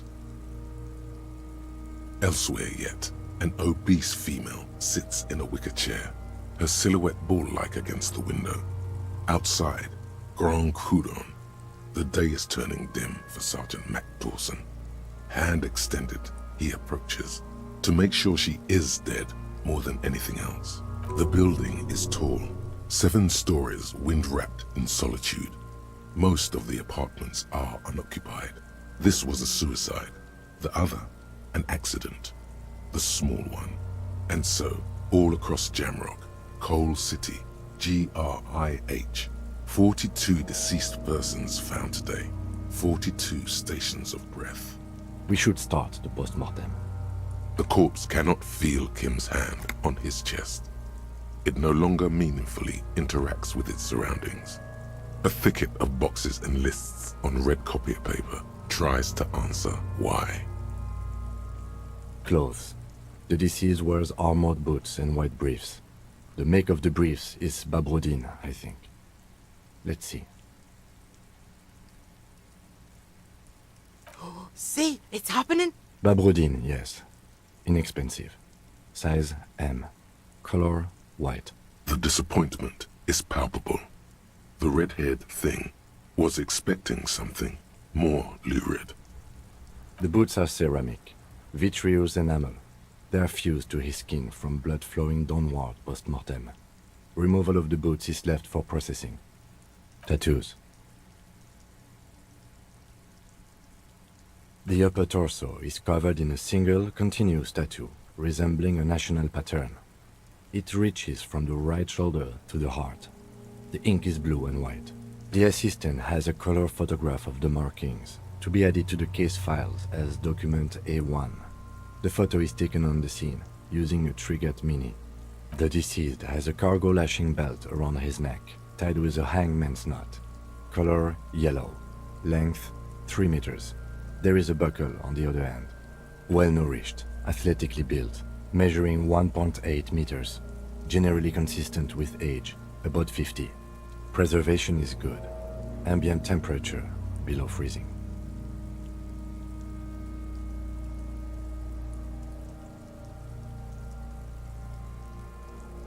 Body hair is light brown. Distribution is consistent with age. The deceased had male pattern baldness. Hair is combed back, short. Lividity is consistent with hanging. The head is congested. Contusions are present on the head, chest, and thighs. Consistent with stones thrown post-mortem. Low velocity. Fucking low velocity? You think Kuno doesn't know what you're talking about? Velocity was fucking max.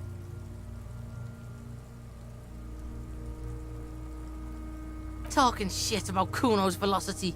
In addition, there are bite marks on the face, scalp, and chest, consistent with predation. Ligature mark.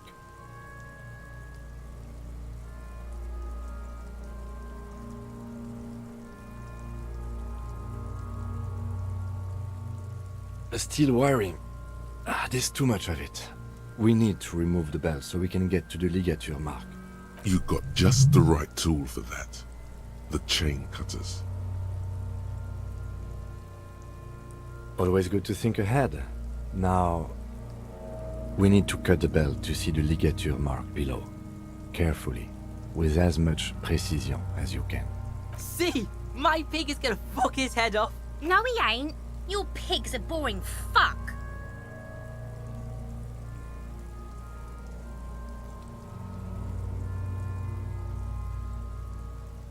The belt is equally tight around the whole circumference of his neck, swelling over the edges like white bread, rising from the east.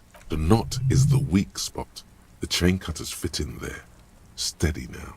like a flower arranger. 2 cuts and it should come loose.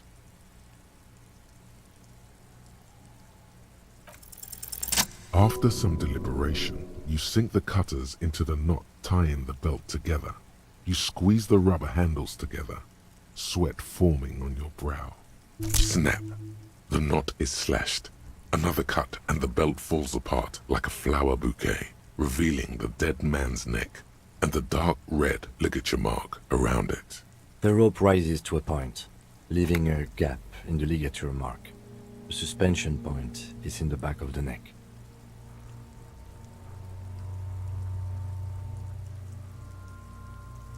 As it ought to. This is where its grip on the curdled meat is gentlest, pulling up. Hemorrhaging is observed on the skin, above and below the ligature mark. The mark is well pronounced, consistent with a drop from 1 or 1.5 meters. Chest is intact, normal contour. Abdomen is protuberant, pelvis intact, genitalia... No! It's gonna happen, see! I fucking knew it! Genitalia is male and unremarkable. No evidence of injury. Back is symmetrical and intact. Upper and lower extremities are intact, but asymmetrical. There are combat injuries on the right hand, thigh, and hip. Bullets have bitten little pieces out of him. It must have been excruciating, especially the hip. Before you is a temple of pain that knew little tenderness in life. In addition, I see smaller, residual scars, too numerous to count, covering about 30% of his skin. We have a real museum here. Of battles, wars. Last item, hands.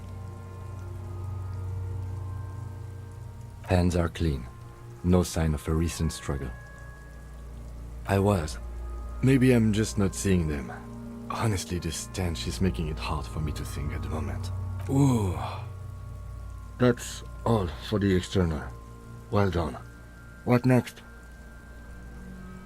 Central nervous system. I have nothing. Do you have anything on this man's central nervous system? You don't even have a joke. Musculoskeletal. Purge fluid is coming from the mouth. Not injury related. Eyes and tongue protuberant. Hyoid bone. Let's see. With his eyes almost closed, the lieutenant puts his hand on the dead man's throat and begins to massage it, gently.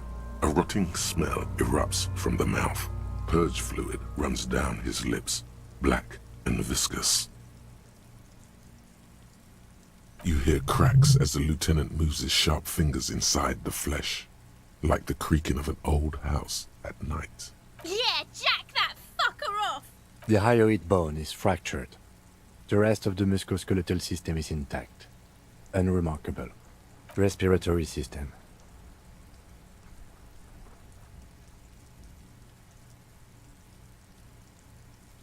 Oral cavity shows no lesions. The victim has received dental implants, possibly after a combat wound. Mouth swollen. Hemorrhaging present in mucosa of the lips and mouth. No scream. No sigh of relief rises from the darkness inside. It's humid there. Sickly sweet air, unlike anything living. You feel like you're about to throw up again. Straight in that mouth of his. No, you don't. You can keep it in.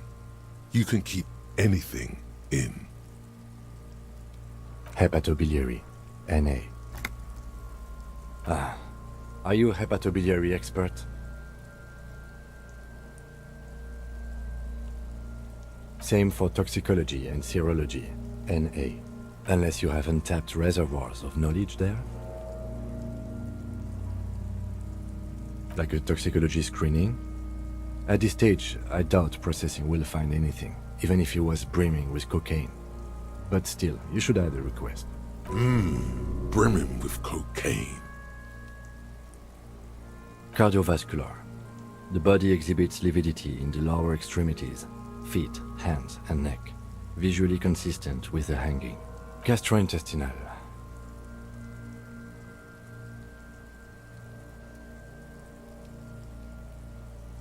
Digested semi-solid food in stomach.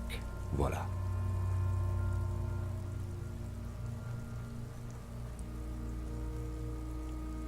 What's next on the list? Let's see.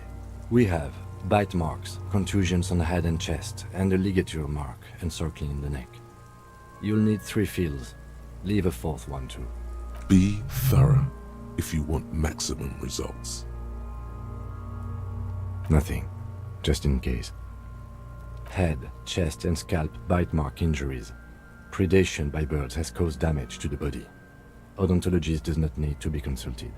And your opinion, officer?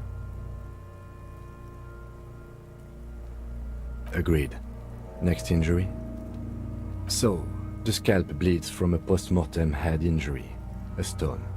The injury does not have the rim of an early inflammatory response. The perpetrator on the scene has confessed to causing it post-mortem. At maximum velocity, fucko! Has confessed to causing it at maximum velocity. Coagulated blood sticks to his scalp and chest, where the countless stones have hit the dead man. Beneath, the description of injury. 2 boxes. Right. Next.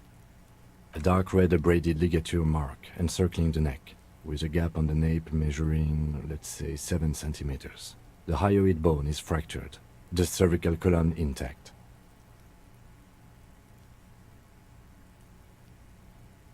I see hemorrhaging on the skin, above and below the ligature mark. Depth of the mark, 1 centimeter. No signs of clawing on the neck. Below the note, 2 customary boxes wait to be ticked. The man's head jerks to the side. The ring around his neck is visible. Think for a moment. There's time. Don't rush. That's it. We have established cause of death. It's not much, and it leaves much to be questioned. But it's a start. Let's wrap this up. I pronounce this field autopsy over. Well, we established probable cause of death. Some would say that's the goal of an autopsy. We also requested a toxicological screening. That was thorough. The results should arrive in a couple of weeks, if we are lucky. I will not hold my breath. We were thorough with the list of injuries too. We described them all in detail. What is there to say? Given the circumstances, it was a professional field autopsy. Oh yeah, well done, Master Detective. Maybe a drink is in order? I need a copy of that autopsy form. Then I will drive him to Faubourg. For processing.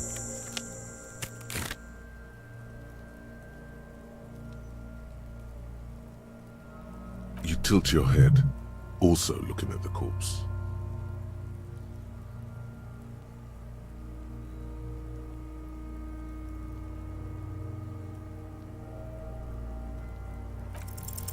Your arm reaches out and your eyes close, as if by their own volition. It's dark all around. You feel cold, dead flesh through the latex glove. It's right under the palm of your hand.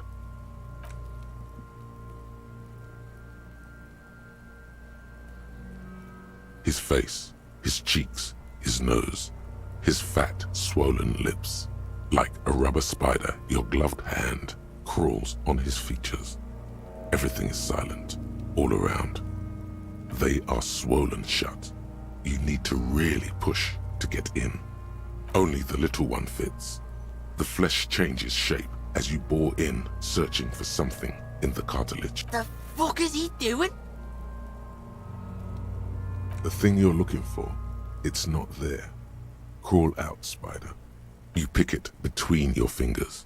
The mass feels large, very porous somehow. Keep crawling, lest you break it.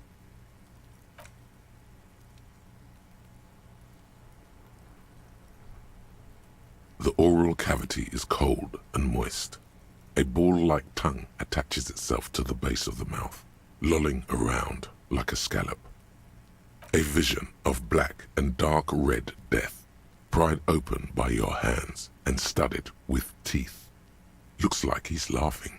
Death fumes rising from his throat.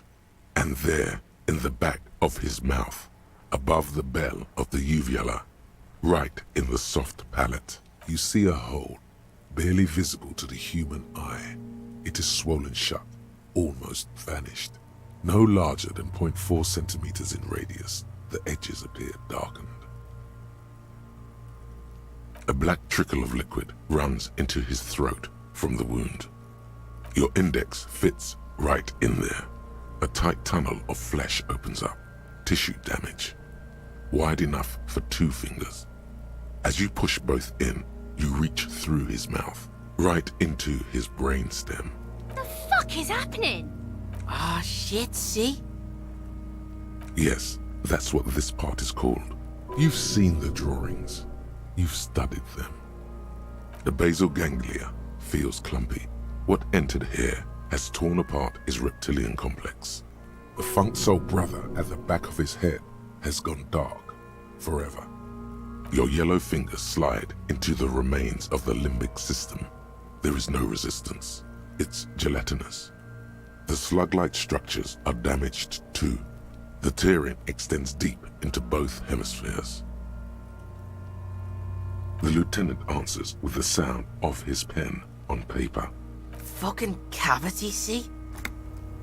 Your fingers are all the way in now, reaching toward the inside of his skull. The cavity goes further, but the entry wound isn't wide enough for the rest of your hand to follow. All the muscles in your body harden. Time to enter him. Your fingers reach toward his skull. His cerebral cortex feels like jelly. Cold jelly. Strange fluid streams down your wrist as you push deeper until you feel it on the tip of your finger. Ice-cold serrated metal. Its edges cut right through the latex and into your finger. The pain is barely noticeable under the adrenaline rush. There's a tiny crack, a protrusion in the cranium, right in the back of his head. Your finger must be pointing straight at it, from the inside. We have the makings of a very small exit wound here. Forget about the fucking exit wound, Beano. The pig is wearing him like a fuck puppet. Can you get to it?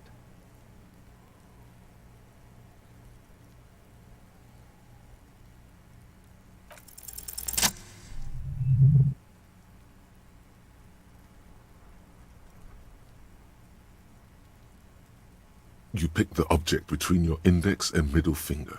Feels sharp, like metal. You press your teeth together. Your jaw is clenched. All you need to do is just...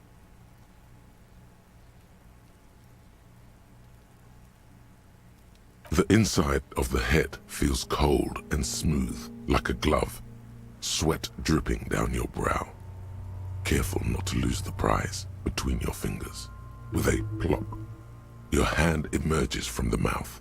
The garden glove is covered in blood right up to the wrist. Between your fingers, a small flower. A blossom made of lead. Fucking beautiful! A bullet.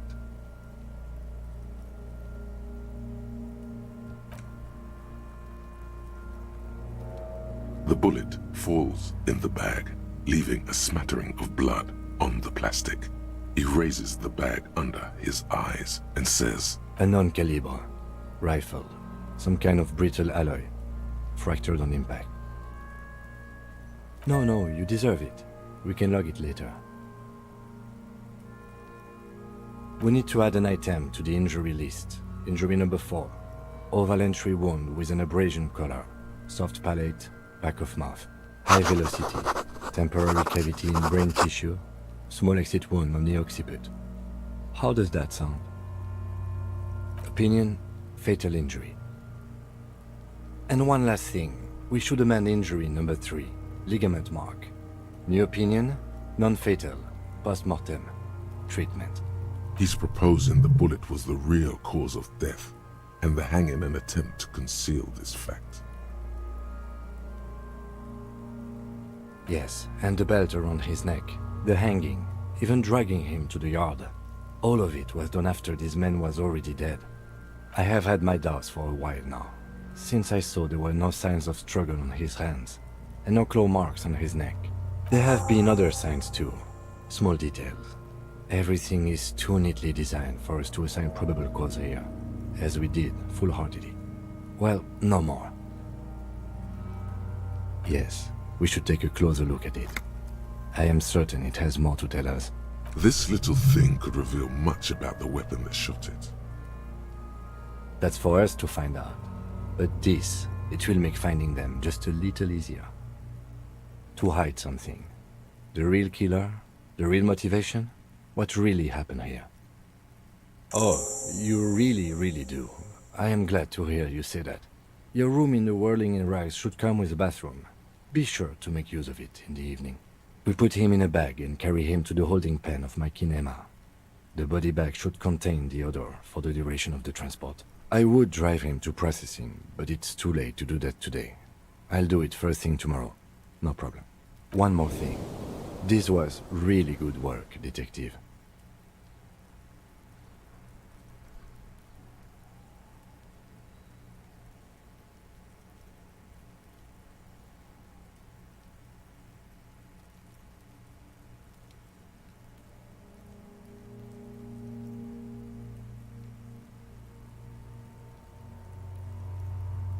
All right.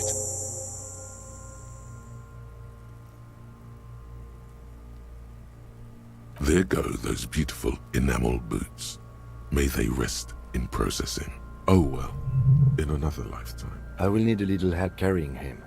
You take the hands, I'll take the legs.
The tear machine stands in the... Your bottles clunk into the machine, and the money appears.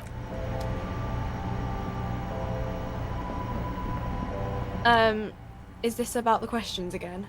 Because I don't really know anything. Wow. I didn't know you worked for the Union, sir. Anything else I can do for you? That was easy. Worryingly so. Blow the whole thing on speed and gin. Right now. Speed and gin. Great combo. Ask some local dealers, maybe.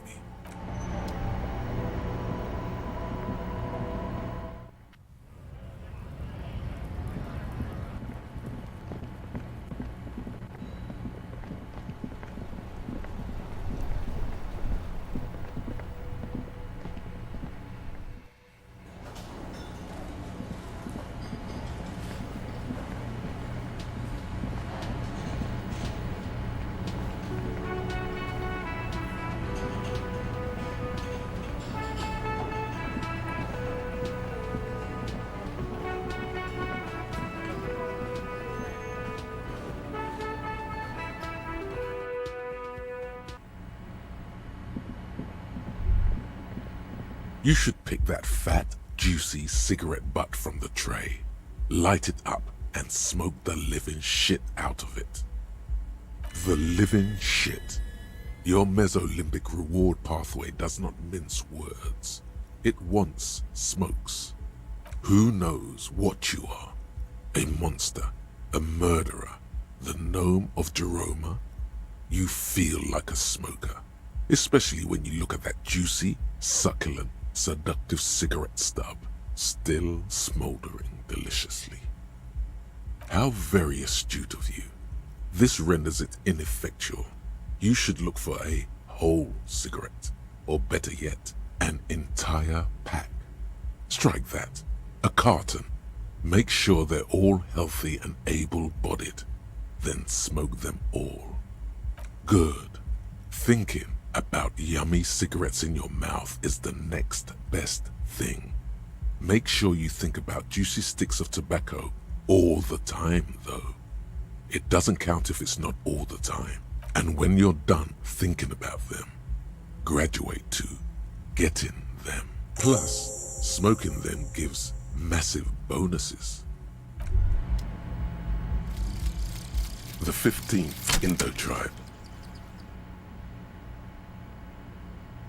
Because there was. The 15th Indo tribe was comprised of 8 kids from Forberg and North Jamrock, running from wild dogs in the valley, hiding scents under rocks, and stealing clothes off clotheslines, and sometimes even the copper wiring of phone lines. You may have been one of them. This must be a childhood memory. The 15th Indo tribe was your Indo tribe, set to rule in Celinda. The rest of the kids are dead now. Car accidents and drug overdoses. Only you remain.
Can I help you?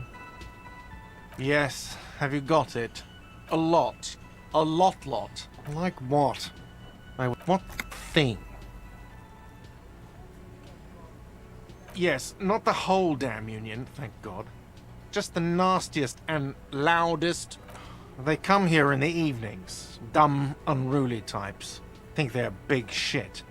But they're good customers. They place big orders and always pay on time. We should find out who this Lord faction is, occupying the booth. Loudness means talkative, and we need info. We don't. We have to wait. They'll show up sooner or later. Men get hungry, even men on strike. You glance at the clock on the wall behind the manager. Huh.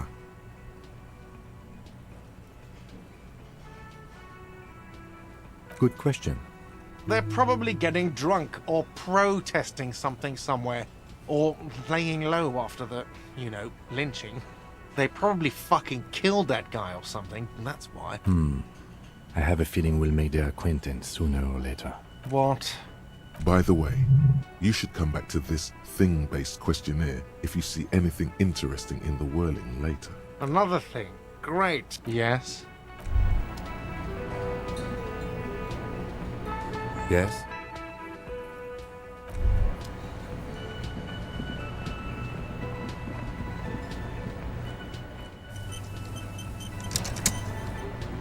Hello, sweetie. Wait, who's Sweetie? Why, you are, officer. And have you found anyone to be sweet to?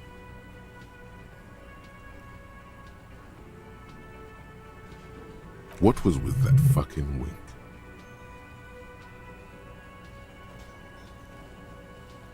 I see you are still grieving. Well, I won't pry. You must forgive me. I'm getting so scatterbrained. I completely forgot to introduce myself. I'm Lena. My husband Morel and I are staying with our friend Gary just down the street, but I come here for tea when they're away. This Lena is wacky enough for the motley crew. Hire her on the spot.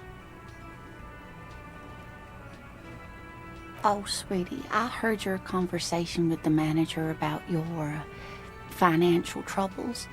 When do you get your next paycheck?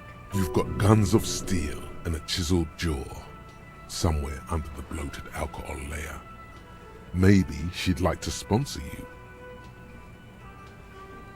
Oh, I'm sure you would make a wonderful gigolo, dear, with those strong arms of yours, but welfare checks aren't all they cracked up to be.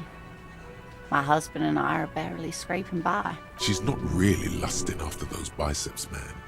It's more like an appraisal you give to a healthy specimen.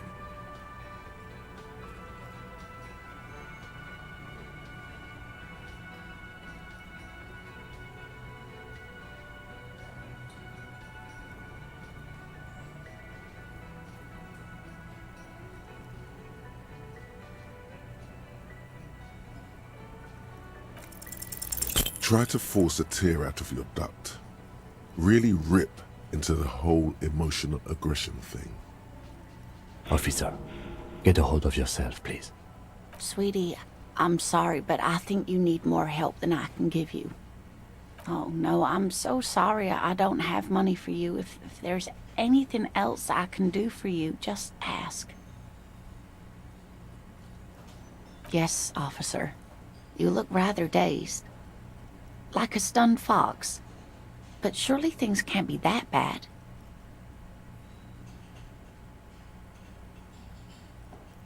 Oh my.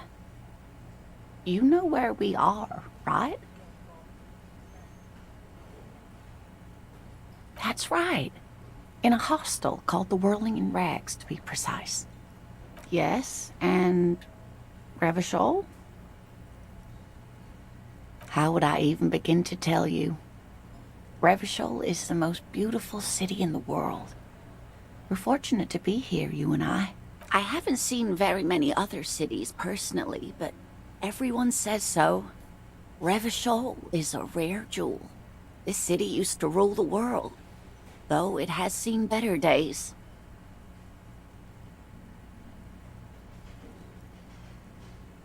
Speaking of history, you know what year it is, yes?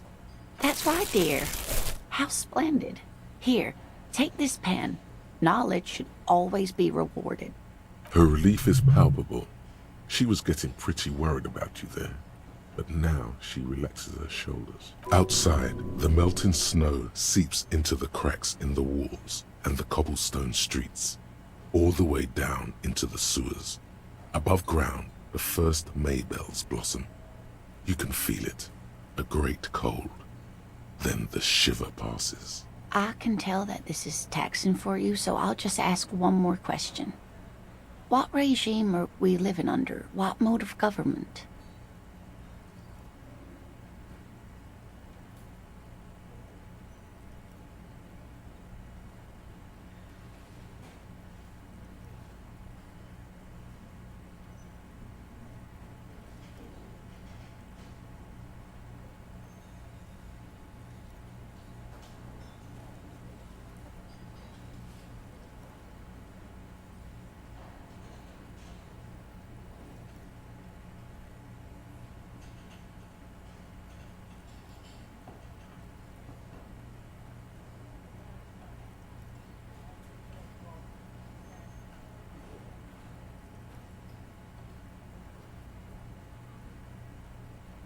Oh, no.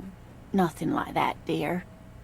Revachol is a zone of control led by an alliance of foreign powers called the Coalition. We have almost no government of our own. Certainly no machines. Oh, dear. This is troubling. You really ought to know that, being one yourself. There aren't any cops in Revachol, not in the traditional sense. The status of law enforcement has been a complicated matter since the revolution. But we should stop for today, sweetie. You look like you need a break.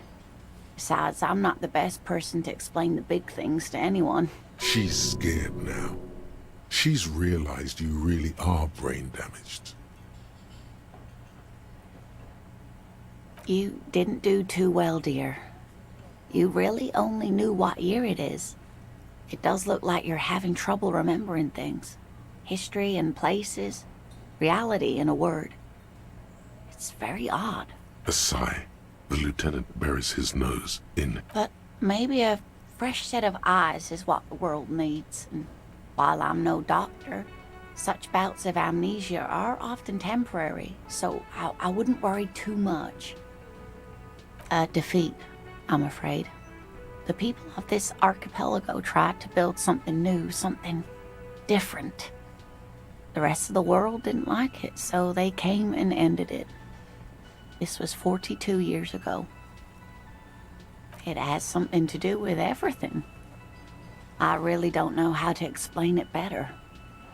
Someone more educated in sweeping matters. Maybe you should ask. No. I'm not an encyclopedia. I won't be a guide either. I'm a detective. Of course. Then I don't know. Someone rich, maybe? Wealthy people are educated. Though I don't know where you would find a wealthy person in Martinez. That's a good point. This doesn't look like Rich Central. Yes, dear. I'm a paraplegic. A paraplegic is someone with limited or no ability to use the lower half of their body. Paraplegia is caused by spinal cord injuries, like falling from a great height, or a grenade explosion. That's quite all right. I'm used to people asking questions. I know they're thinking about it anyway. Whatever do you mean?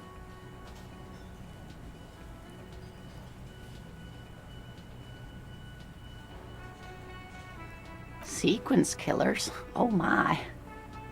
But I think you already have a partner, sweetie. A partner who needs you to get back to helping the people of Martinez.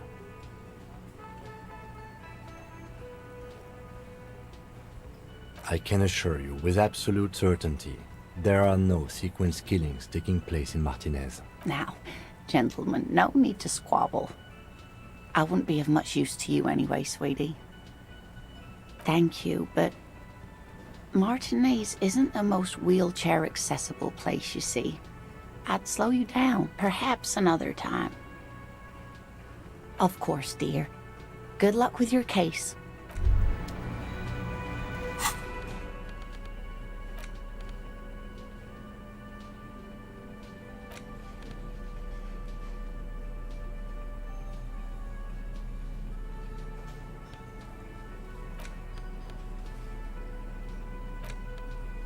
The bullet is safely sealed away in a plastic bag bearing the RCM stamp. Kim has filled out the label on the bag with the item number, case number, and date and location the bullet was found. The squashed bullet has some sharp edges where the jacket has split open. It feels cold, even through the bag. What? Well, if I was the bullet, which I'm not, I would say, find the weapon that shot me. If we find who owns it, we will have likely found who used it, possibly to kill our victim. In conclusion, the more we know about this bullet of yours, the better. The jacket of the bullet is made of a yellowish metal. It has blossomed out to reveal a dark grey core. The base of the bullet is close to 5 millimeters in diameter. You can just about make out a few striations near the base of the bullet. Little hairlines, linear. It feels standard. It's quite destroyed. Some of the fragments are still lodged in the wound. What can you say about the bullet so far? A jacketed bullet. Okay. It would have been shot from a military-grade breech-loading rifle, not from a muzzleloader, like those typically found on the streets of Martinez. Even the RCM uses ordinary unjacketed conical bullets. This is strange. Very strange. I like this, officer. Strange means unique. Unique means incriminating. We need to find the gun that shot it. A rifle, Revolutionary period. Your bullet looks to be an old 4.46mm from the surplus left over from the turn of the century. Probably an antique or a retrofitted antique. The 4.46 caliber was widely used with the Belmargrave rifle, a Revacholian manufacturer. The BM dominated the battlefields of the Insulindian theater of the anti-centennial revolution 50 years ago. No, but Zeliger, a major firearm manufacturer, ended up with a surplus after the war, so there are still a lot of these old military rifles floating around, usually broken. The quality was appalling. Antiques enthusiasts, guerrilla fighters in distant countries, a few lucky jamrock bangers. You're looking for a well-preserved antique, most likely.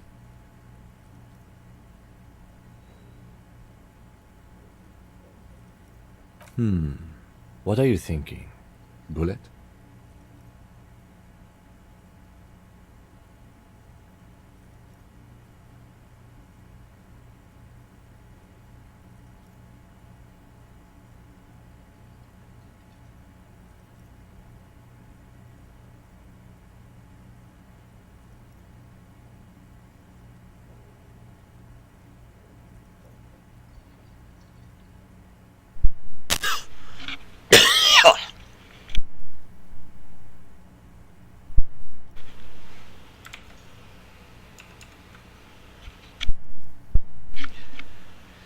Okay, so I think I know where this came from. Okay. And? From a Belmargrave rifle. An antique. That makes sense. There can't be many breech-loading rifles floating around in Martinez, or anywhere in Ravachol, really. That's probably a good thing. I have to hand it to the monarchs. It's quite admirable that they took the advice of criminologists last century and banned the use of breech-loaders in peacetime. Some new RCM recruits get impatient with their muzzleloaders once they've trained with military-grade weapons, but they realize it's worth it in the end. Makes you consider every shot. I like it. Imagine if everyone, cops, citizens, had access to firearms that could shoot multiple rounds without pausing to reload. After the first shot, the second, third, and so on come much easier.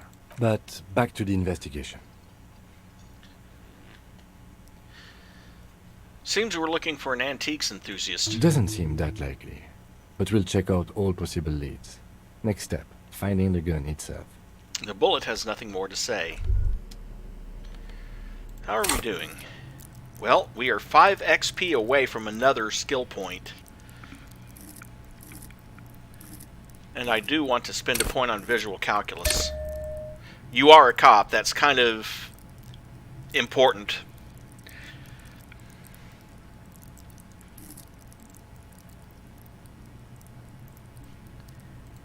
And also logic.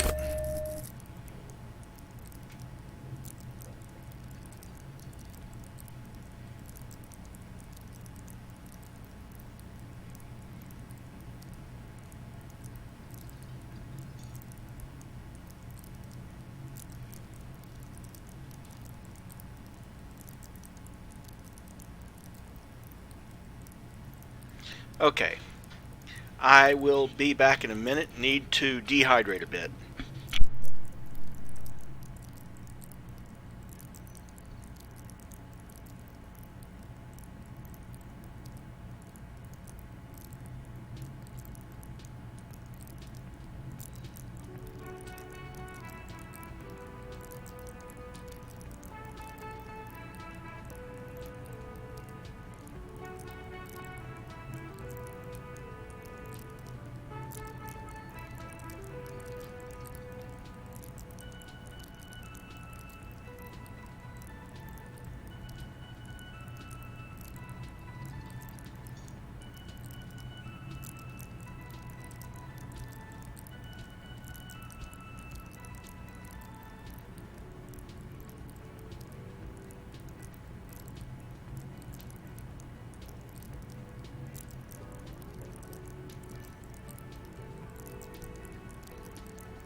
Okay.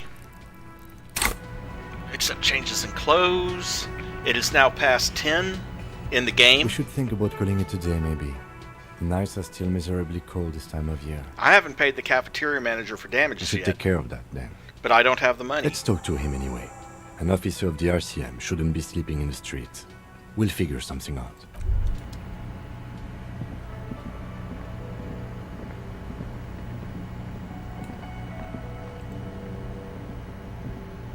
Can I help you? Yes. Have you got it? I was wondering if we could come to some sort of arrangement for tonight. Does that arrangement include you paying me what we already agreed you owe me? Kim is about to say something. Let him. I understand your predicament as the manager. However, I feel I must remind you that we are here to conduct an important investigation that also affects your business. Forgive me for saying this, but your colleague seems more committed to drinking, and... He stops mid-sentence. I mean no offense. It's really nothing personal. I just have to protect the interests of this establishment. I still have my key, you know. Good luck trying to use it. He taps his foot against a metal box installed in the back of the counter. Draconian measures. All the locks have an electronic component. They have to be unlocked down here with a master key before your guest key will open the lock. This conversation isn't going anywhere, is it? Not until you bring me the money. Okay. I might have something in my motor carriage we can use when you're done here. Oh, Lieutenant, we're done here.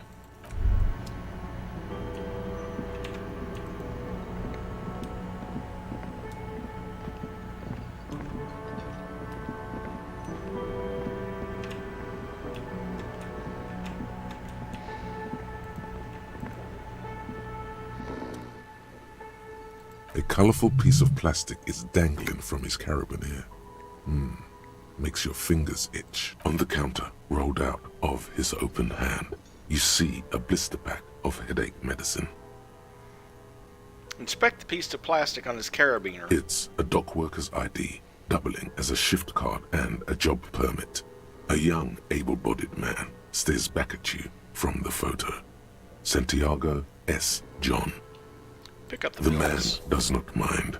You probably need them more than he does. You've just picked up some magnesium.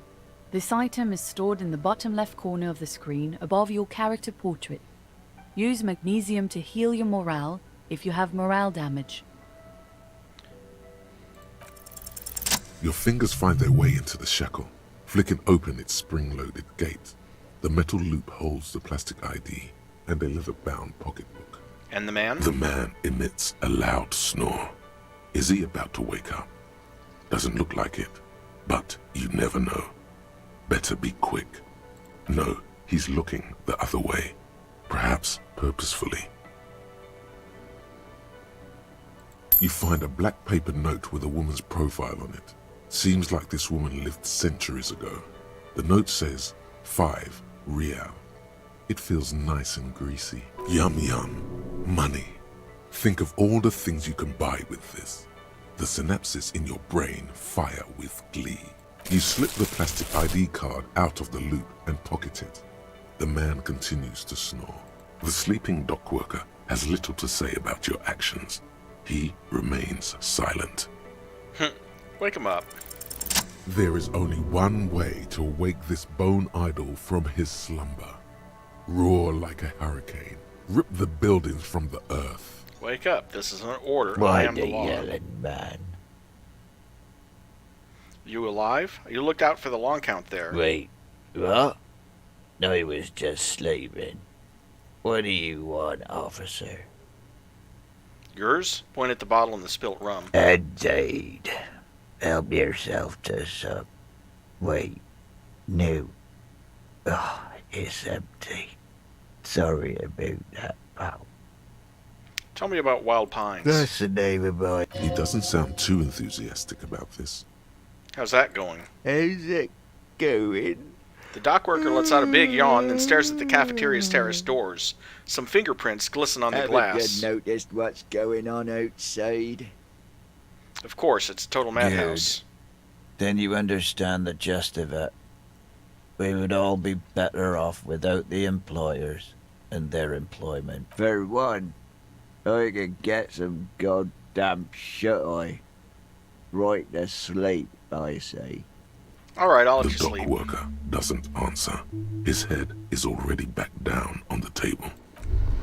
Hey, I got 5 XP, which is another skill point for me.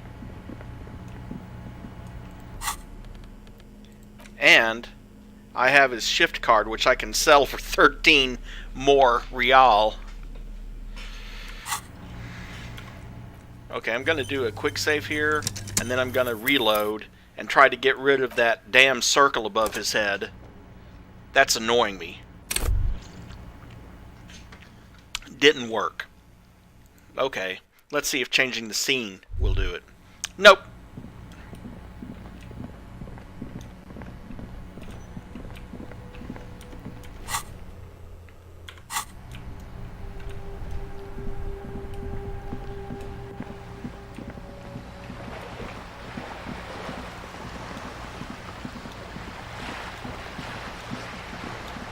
Let's go down to the docks and see if we can save scum our way through a little bit of money from the from this woman.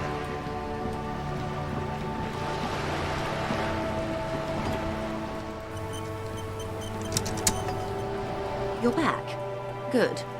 What can I help you with? Volition.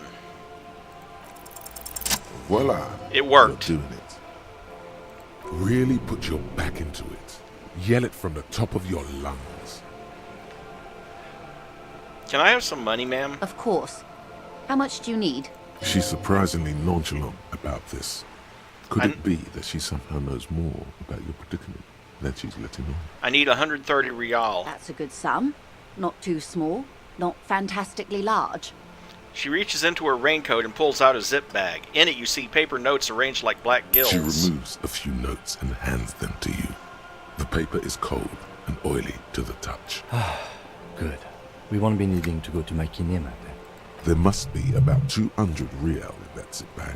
Maybe a little less. Plus some change at the bottom. So, I hope I didn't just bribe you, officer. It may not be technically illegal under the Emergency Act, but still.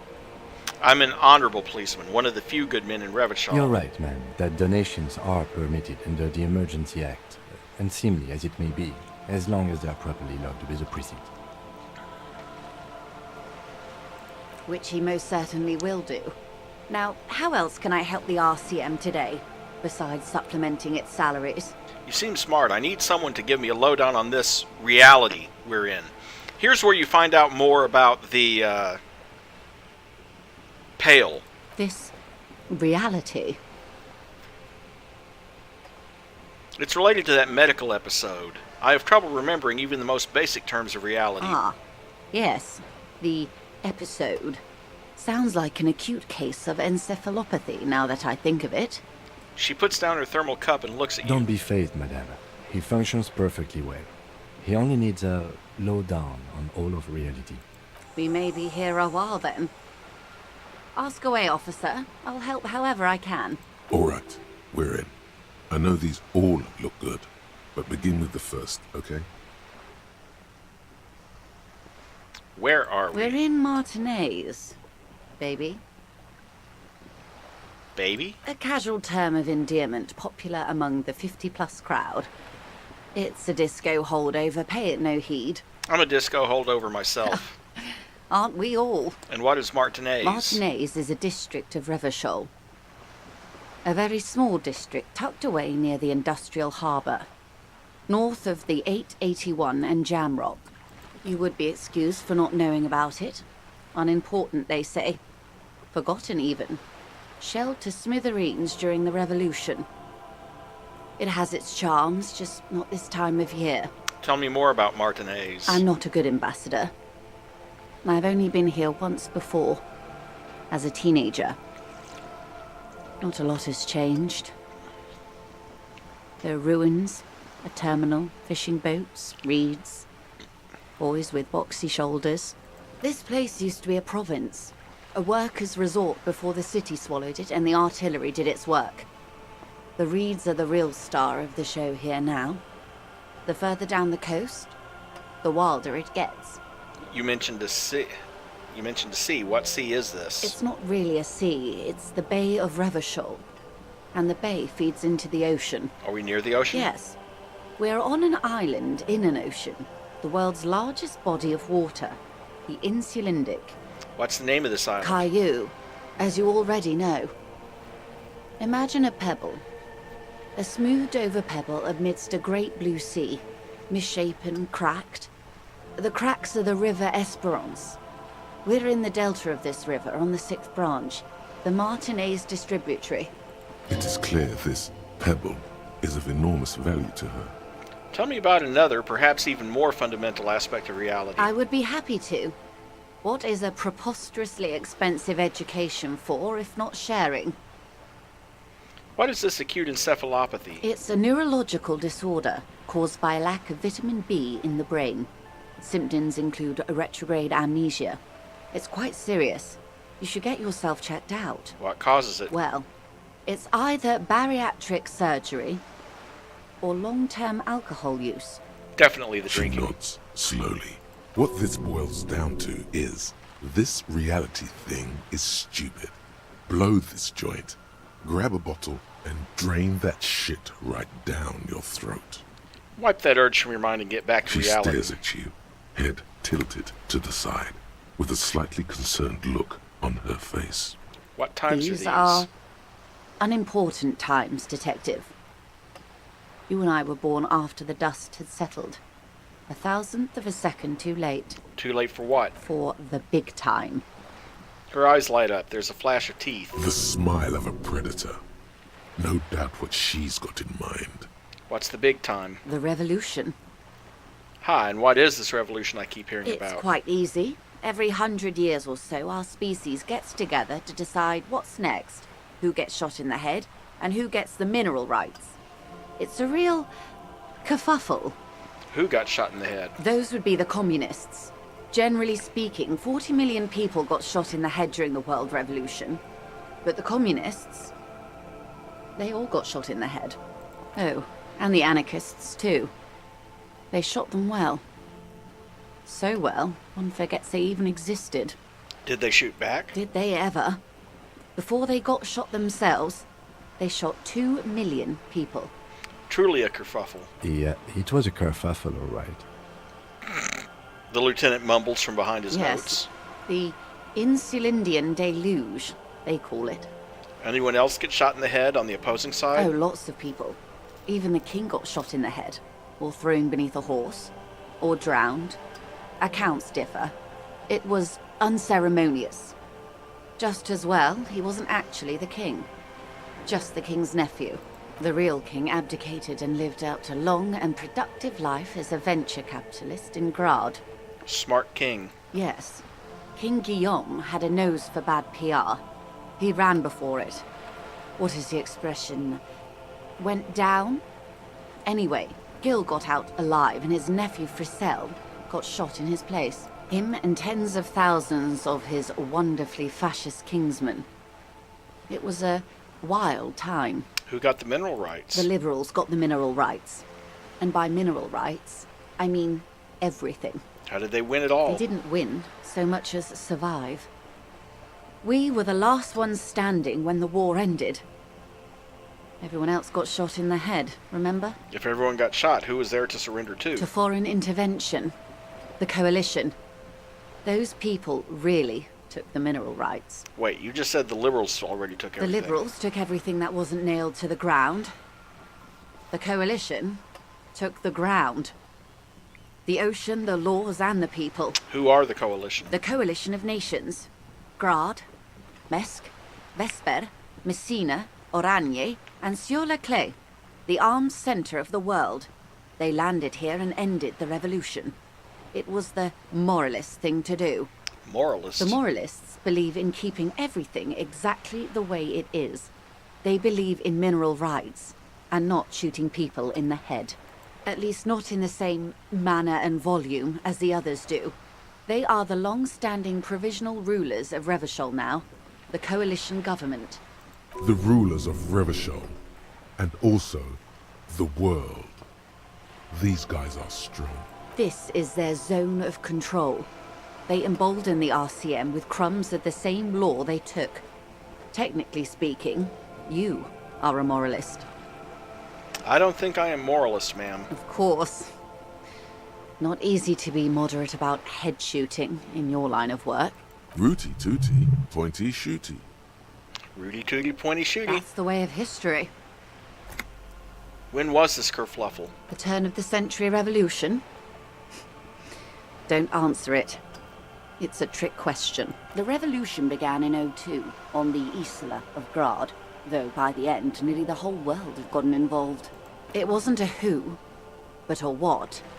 A pandemic of Sarat, a particularly virulent prion disease, which the authorities in Grad proved unable to contain. Then Marzolf came along and overthrew the government. What did this Sarath do? It made people overthrow their governments. Really? Of course not. It was a highly infectious microorganism that destroyed brain tissue. The actual causes of the revolution were material. The pandemic only provided the spark. Where did it spread from there? From Revachol and Grad? Not far. The world managed to cauterize itself. Marzolf's government was overthrown in '08, and the coalition crushed the Revachol commune 2 years later. It was the end. What came Why? next? You and I, officer. Our lives in the zone of control. What is the zone of control? A city-state divided into free market zones under the everlasting interregnum of the Coalition of Nations. And you, of course, the citizens' militia. The zone of control is the third incarnation of Revachol, after the failure of the suzerain and the commune. What happened in the rest of the world? Modernity. They developed the marvels of the inter-eastlery communication. Telematic milieus, radiation, colored plastics. Meanwhile, in Revachol West, the aftermath continues for the 5th decade. It's been like this for how long? 43 years. Hard to fathom, I know. What have we been doing The all that time? 20s saw a decade of urban war, west of the river leveled, offshore platforms in flames. Still, it's regarded as an improvement on what came before. '08 to '19 was simply hell. And the after that? 30s? Things settled down in the 30s. Revachol East transformed itself into the world's largest tax haven, with the international community's blessing. For the first time in a long time, it seemed like things were going somewhere. Were No. they? It was a market mirage fueled by cocaine and quantitative easing. The 40s dispelled it like a cold splash, an Isla-wide hangover, you might say. And here we are. She curtsies. Welcome to reality, baby. What would you have done differently? Good question. What would you have done differently?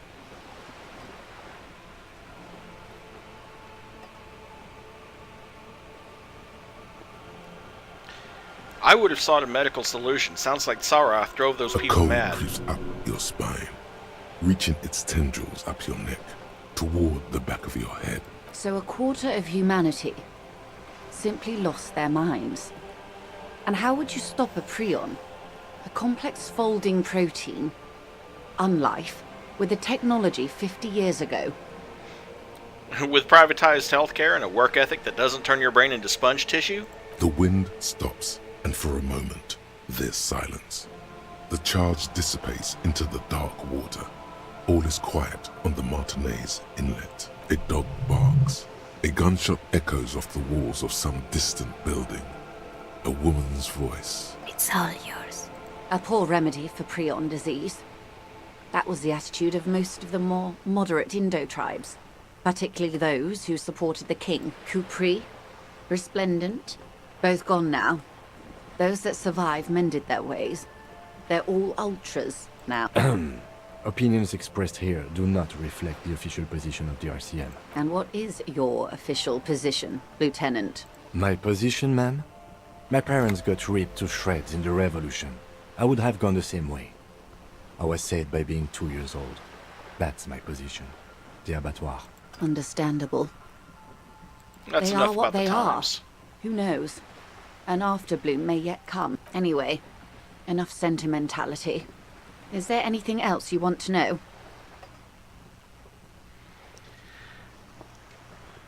That's all for now. Glad to have been of assistance. The little that I know. Anything else? Thank you, that's all for now. Wow, you work hard. I do. Oh, yes. You hustle. You're a provider. It's tough out there, but you keep it real and provide. What hard work do I do exactly? Look at yourself. You're a human pedometer. You must have walked 200,000 steps down cracked asphalt, mosaic, sand, and linoleum after you re-emerged. That is the sign of a hustler who never gives up. The world is harsh and people are evil. You didn't make it that way, and you won't let it break you. You ride. Yeah, I ride a little. A little. You make money. You got gills, baby. Got those black papers with the faces of the innocents on them. You bring in the Franco Negros and the Solas. It ain't easy, but you do it. Day in and day out. You didn't make the rules, but you won't lose. You're a cop, and a sprinter, and a money printer. I mean, yeah, I did take that bribe from that Joyce woman. Oh yeah, you took that bribe hard. You're a killer. And I got that giant novelty check from Everard. Wasn't easy getting that giant novelty check from Everard.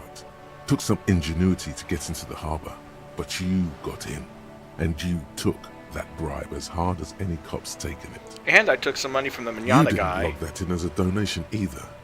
You don't log any of that shit in. You're a straight rider. I guess I made some guilds, sure. Sure. And has it been easy? Is life easy? Have you not gone into cardiac arrest? Are you not about to have an anxiety attack or shoot yourself in the mouth? But you still hustle 24/7, ride or die. Now, ask yourself, are you rich? Yes. Get out of here. You're a pauper. You work harder than anyone. Almost rode yourself to the grave, and you're still practically a hobo. Why is that? Oh, there's a market for corrupt cops out there, but the immigrant cops have price dumped it. I don't know, why am I so poor? Because of the taxes. G-Man's got his jam-covered sticky fingers in your pocket, stealing from you every time you buy, sell, walk, talk, fart, so much as sneeze. Really? Every time I sneeze? Every time you wipe your ass. They got their direct and I don't sneeze through my ass. Modes of taxation. Sales tax, excise duty, extraction tax, alimony. One tax that doesn't even have a name. Plus there's the stuff people in other countries pay for. That makes them ask for more money from you. Here. Total tax duties add up to 98% of all your money. Guess I'm a free market fundamentalist now. Here you go, hustler. Fight the righteous fight. Free the people. Keep it real. Keep it street. Keep foaming at the mouth furiously on the tax issue.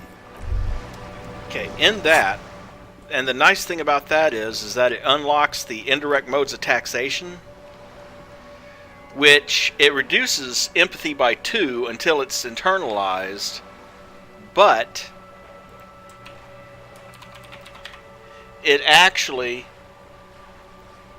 any ultra-liberal options give you 1 real, and it's a -1 to empathy, so I'll probably have to spend a skill point on it. But hey, more real, right? Well, after I unlock the requirement, or get rid of volumetric shit compressor, which I'm going to because it does me no good at this point.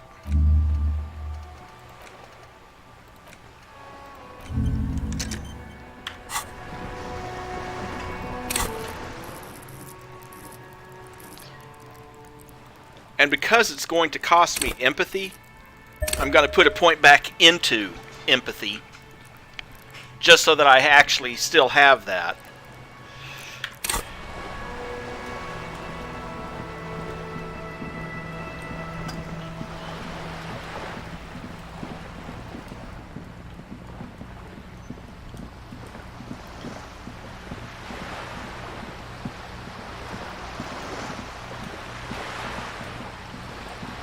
Now back over to the Whirling in Rags and pay off Gart.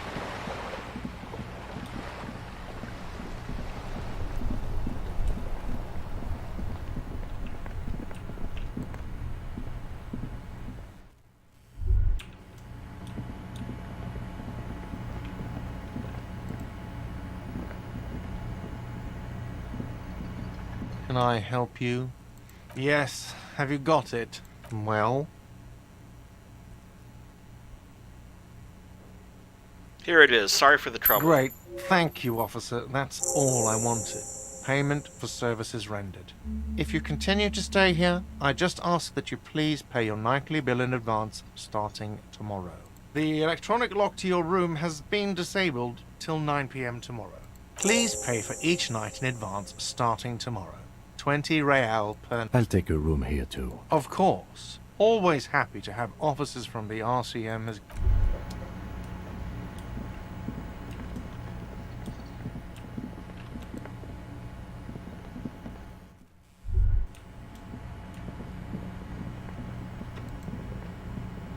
This is the door to the room you... Just a moment. Good night, We should Lieutenant. talk about our progress on the investigation.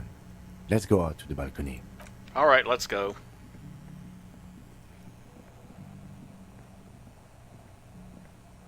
The air outside is brisk. The lieutenant is silent for a moment. He listens to the traffic hum. Then... Now then, we should talk about the investigation. But I also feel you're a bit hazy on the RCM. Our role here, our rights, our jurisdiction, basically. So what are our powers exactly? They're quite limited, actually. The power officers of the Revachol Citizens Militia exercise most frequently is imposing fines of up to 1,000 real for offenses, in accordance with an interdepartmental schedule. Wouldn't that be an easy power to abuse? Yes, although indirectly, as citizens can always request records from their local station. Officers of the RCM have been known to take bribes of less than the prescribed fine amount. It undermines trust in the RCM. Okay, what else? We can arrest people, of course, but rather than bringing someone in directly, it's preferable to serve a station closely. It prevents confusion and overcrowding. I see, and if someone resists? We are permitted to use whatever force we deem necessary, even lethal. What happens to the people we don't convict? convict. We arrest and send them to coalition government courts in Courron and La Delta. The prosecution works off our testimonies and records, which is why it's paramount to keep them. He taps on his coat pocket where he keeps his notes. Have you ever killed anyone, Kim? Yes. The last time was 4 years ago. He has internalized it well. It's just that. A fact. A self-contained past event. Have I killed anyone? That's an improbability. Perhaps even impossibility. Of course you've killed people. It's somewhere down there, melting in all the drink. I probably have. Precinct 41 is known for a higher than average rate of police violence. And who makes all the these coalition rules? government and the moral intern more broadly. The RCM was formed by the coalition government to restore order in the international zone after the revolution. So we did. Now we attempt to maintain the order. No more, no less. His gaze is absently fixed on a window below that just went dark. Or perhaps it is better to say we were allowed to form. It's a point of contention whether the citizens of Revachol or the coalition government formed the RCM. Let's say it was the citizens of Revachol. Be sentimental if you like. Either way, the moral intern leases us the right to keep the peace in this city, and they will take it away if we misuse it. The moral intern, what is it? The Moralist International are the world's largest political organization. You know who they are. They have been running this place after the revolution failed. If I didn't know, how would you describe them? They're a union of center-left and center-right parties across the Real Belt. Our coalition government is just one of its many projects.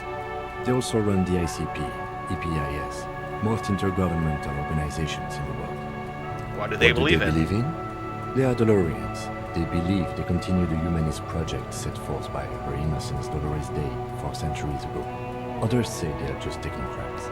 What is their symbol? Interesting question. It's a blue forget-me-not. Their motto is love, compassion, self-discipline. I think you can gauge what they want you to think of them from that. Something even a little feminine, but in a strict manner. something like the dark blue, serious color of the early night sky above. Who was Dolores A Day? historic figure? The author of the modern age? You will have to look elsewhere for opinions. The subject of humanism is too abstract for me. For you, she is something painful, though it's hard to say why. What do you think of The them? moral intern are a fact. I try not to have opinions on facts until they change. And it doesn't look like that's about to happen. I have an opinion on the moral Do intern. you?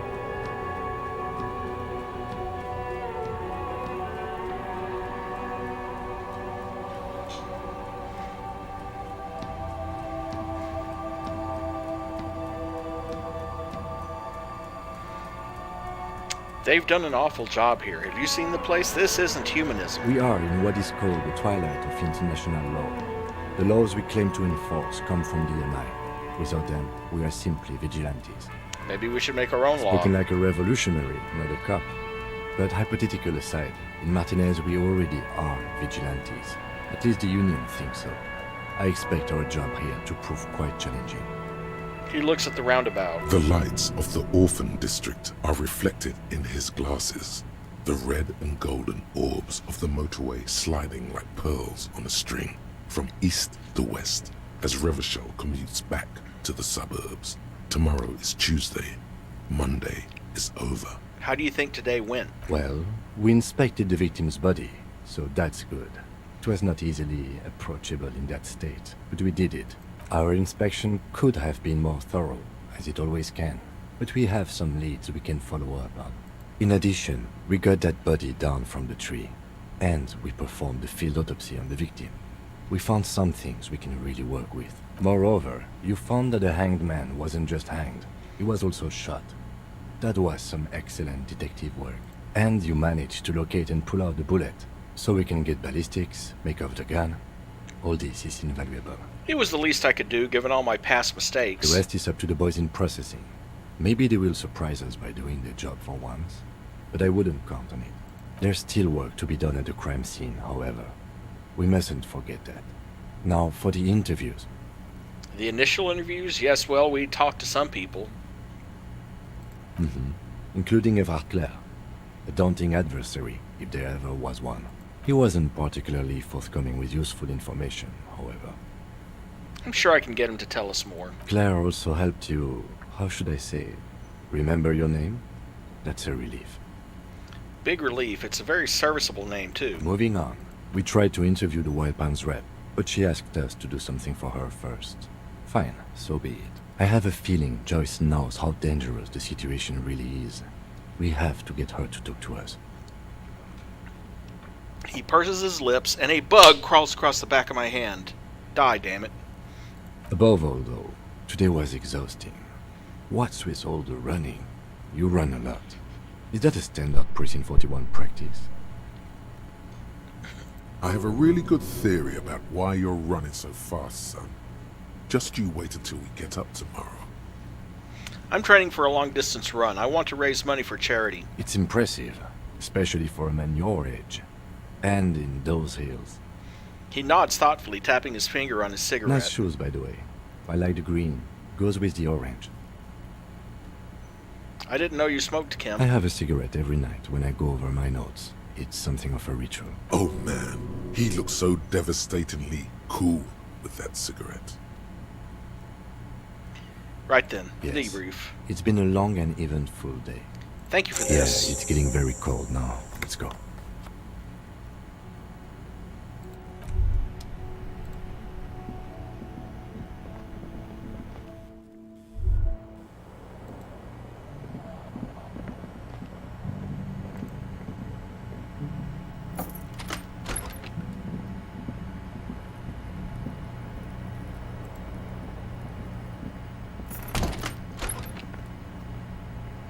And I'm going to let him go into his room. Or teleport into his room, then I'm going to come out again. Because I want those boots.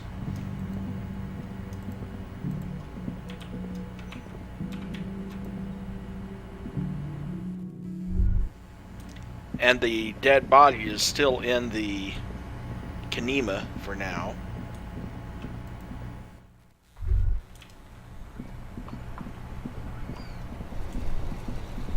Oh, crap.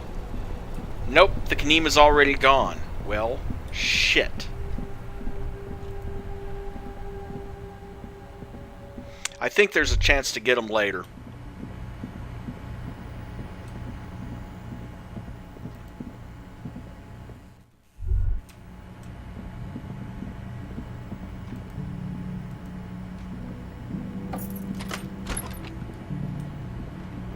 Or at least another piece of the armor. The bed is cold and not particularly inviting, but it's yours. The sheets look awful. The option to go to sleep becomes available every night after 9 p.m. Crawl in. The sheets feel at once coarse and clammy against your skin. The bed sags beneath your weight as you stretch out and finally close your eyes. And I'm sure there's probably some... And then sleep. And then sleep doesn't come. Why? Maybe it's the bed's fault. Check Its the pillow. synthetic filling has separated into hard lumps. The pillowcase smells oddly. Smells of alcohol and sweat and grease. Check the blanket. It barely covers your toes, stretching over your soft belly. This is your body here, intimate and warm, breathing, a bit tense in the muscles. Relax. Roll over to the other side. Better. Colors, scenes, and half-formed phrases still litter your mind. Part of you is still trying to solve the case, isn't it? Who killed him? Something to do with... What was it that the lieutenant said? Union? And it's gone again. Your thoughts lost between the slowing brain waves. No more thoughts. Your Fall asleep. breathing steadies. A great silence washes over you until your eyelids twitch in your sleep and images start forming.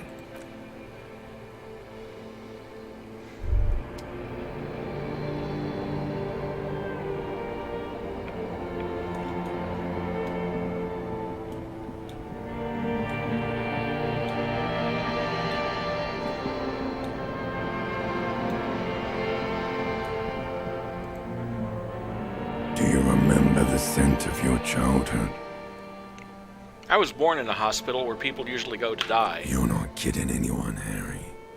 You don't remember shit. Tell me, do you remember your wife's hand on your face? I left. Oh no, Funky baby, you stayed. It was the rest of it that left. Or you just stood there, with one hand on the bottle and the other on your dick, watching it go. Tell me, where are your friends? Human beings have friends, Harry boy. Where the hell are yours? I can get it all back. No, it's gone. 3 times gone and never coming back. You failed. You failed me. You failed Elysium. I've talked to you before. No, Harry. You were just talking to yourself. That's all you ever do. Even in your dreams. And the act is wearing thin. The spots of the disco ball fade around you. You'll be back in those cold snakeskins in no time. Sweating up the bed. Stinky boy. What is Elysium? Everything. The pale and the useless. On the surface. The outer magnetosphere. Burning, furious truth. 8,000 years of written history. You really dropped the ball, Harry. 4.6 billion people. And you failed every single one of them. You really fucked up. I can come back You're from not this. coming back from shit. Thrashing around in that high conductivity state of yours. Bumping into things and acting like a clown. Who are you kidding? You're trying to what? I can't hear you. This is just a word dream now. Jumbled up garbage. The pictures are gone. The bed rises to meet you. A thin, sleep-like state. More glass than velvet, grinding in your head. So something is wrong. Sleep shouldn't be this bad, this dry, this unnourishing. There's something wrong with your thoughts. Some kind of new type of hangover. God, there's another type? Oh yes, party boy. And it's worse than the one before. Just think of the shit you saw. Here it comes too. So soon already. A silent alarm goes off in your head like clockwork. Barely let you sleep at all. Time to get those clothes on, Harry. Time to go to work in the shit factory.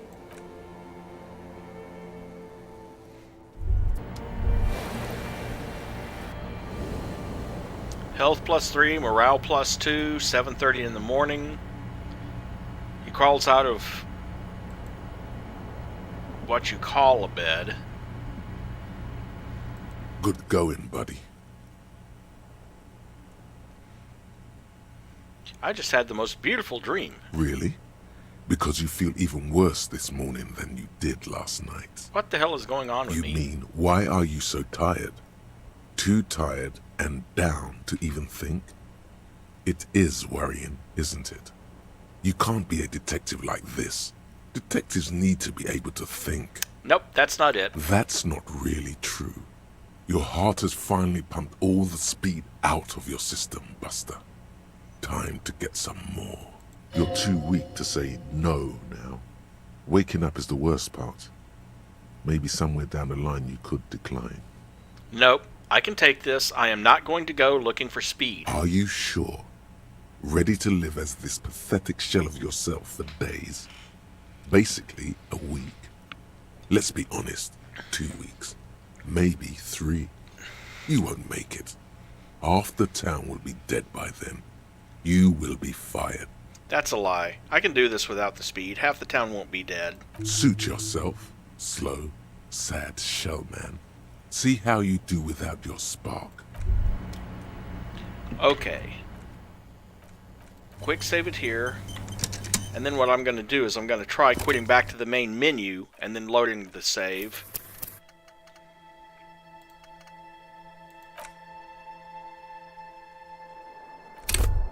Nope, that didn't solve it either. Okay. 1 second, I'm going to quit and restart the game and see if I can get it to get rid of those.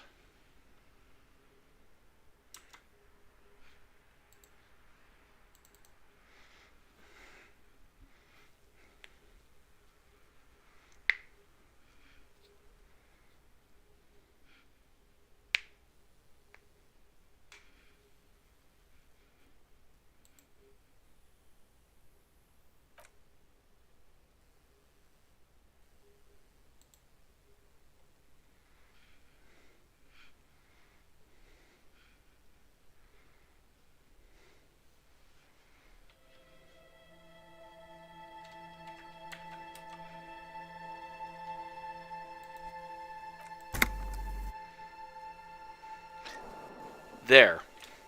No more circle over my head.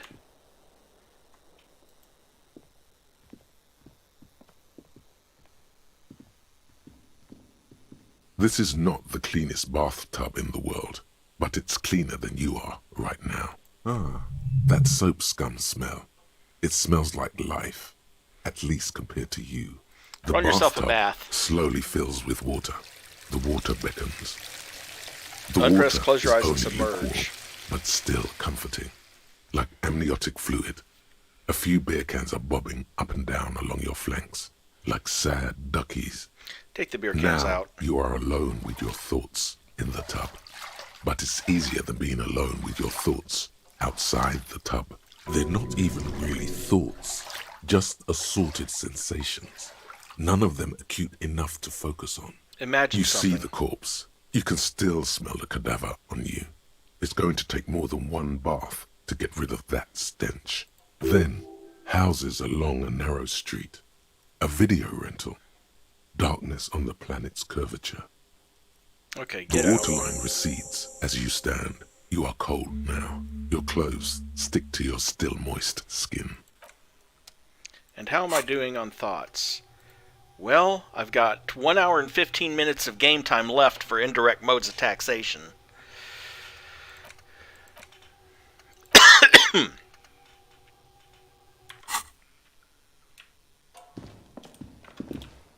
I can also, if I want to... A mirror hangs on the bathroom wall. In it, your face, adorned with expression. Oh, hold on.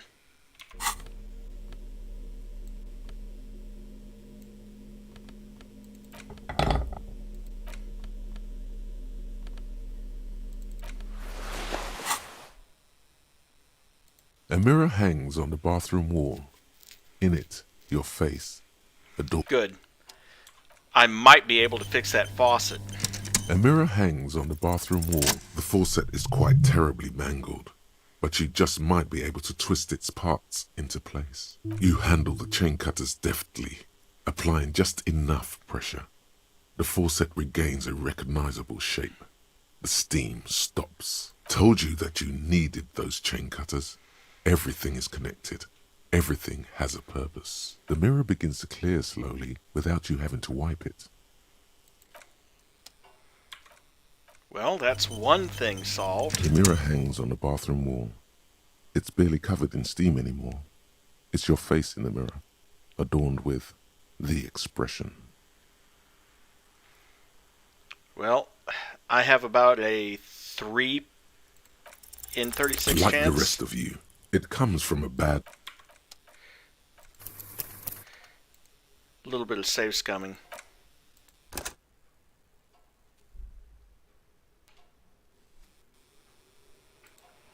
A mirror hangs on the bathroom wall. It's been like the rest of you.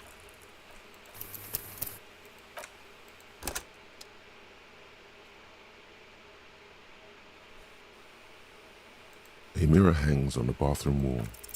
It's like the rest. Because I can't really increase my library any higher. Not right now, A mirror anyway. hangs on the bathroom wall.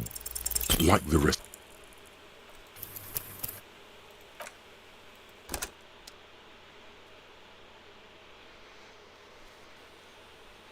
A mirror hangs on the bathroom wall. It's barely covered in steam anymore. It's your face in the mirror, adorned with the expression.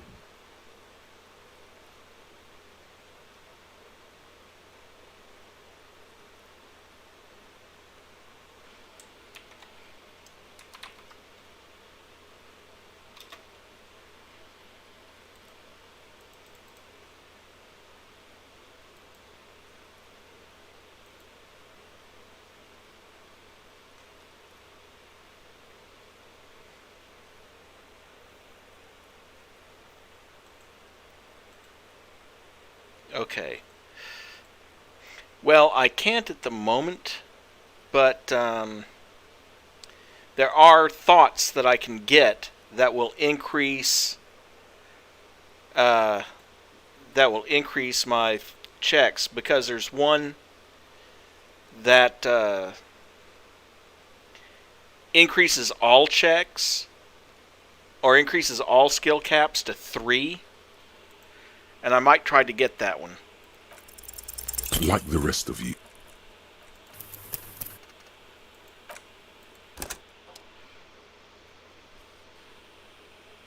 A mirror hangs on the bathroom wall. Like the rest.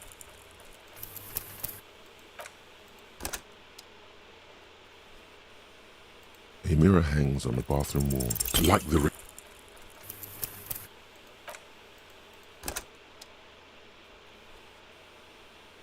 A mirror hangs on the bathroom wall. It's barely covered. It belongs in the new, the 3rd decade of the current century. Enough time had passed from the failure of the revolution that, for a fleeting moment, free market economy seemed like the ultimate, uncontested way of life for our species. Things were good. It was smooth sailing. People made gold and champagne-tinted interiors and facades to suit the times, calling this the new style. But more importantly, disco happened. Forget about ostentatious orchestrations. For Revachol, your city, that meant only one thing. Guillaume Lamillion, out of the dazzling swirl of disco music, in an open-air boîte de nuit somewhere in Revachol West, Guillaume's blonde mane appeared on the screen. He sang some bullshit. Then he made the expression.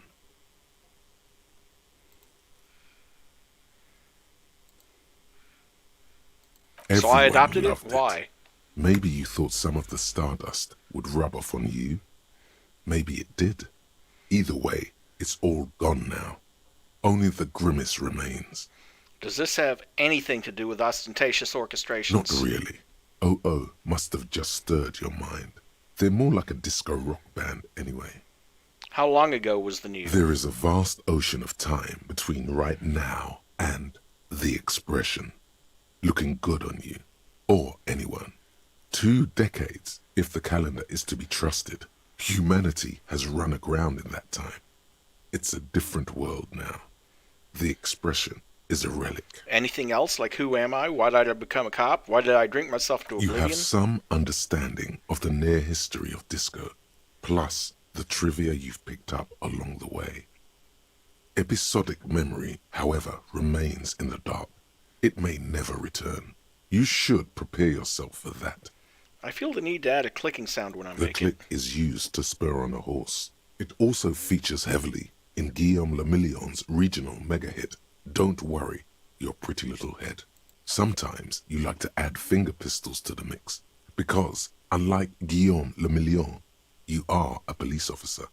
It's your nifty little way to say, I'm armed and dangerous. I guess that's It it doesn't then. have to be. You can swoon over Guillaume and his champagne-corked smile whenever you want to. Maybe some of the stardust will return.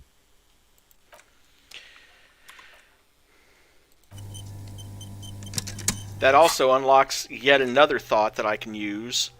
Guillaume Le Million, which is again is temporary -1 logic, but when it completes its +1 pain threshold, and all psyche learning caps are increased by 1. So they would all become 3. The only problem is if I get that and the other one, it wouldn't increase anything in psyche. It'd just increase the intellect. And there's another way to increase intellect caps by 1 if I can find that one. So that'd be Jamais Vu,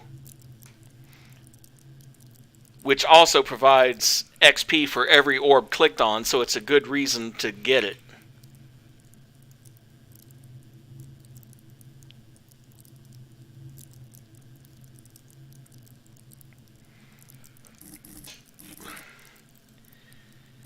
And the bridge across the river won't be fixed until the next game day. It's not fixed yet.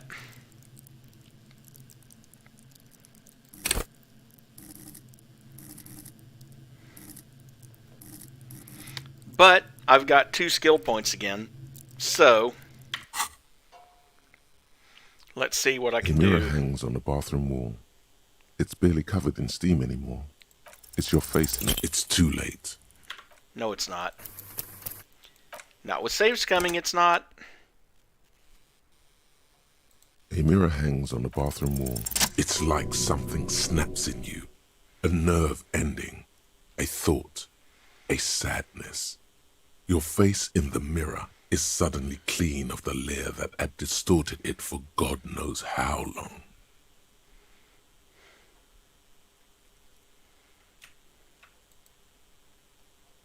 Just like that, it's over. The running gag that your life had become. A sad old man looks back at you. Managed to get rid of the expression.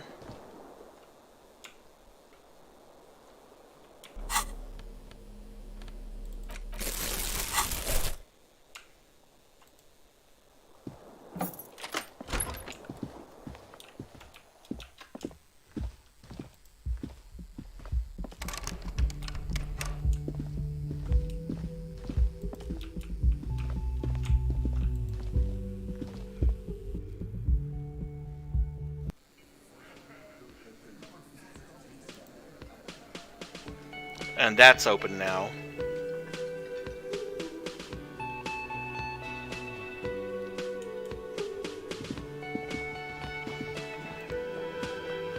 Morning. He gives you a quick nod. I've got some good news. I took care of the body.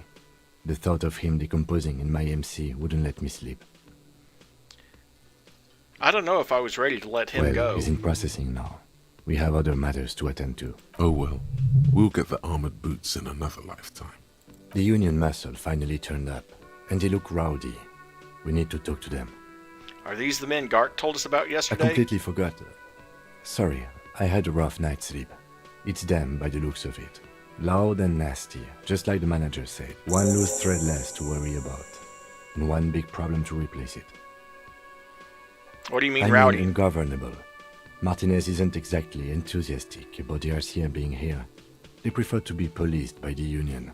These men here, men who drink beer for breakfast, there's talk of an armed wing of the Union called the Hardy Boys, who are responsible for state policing.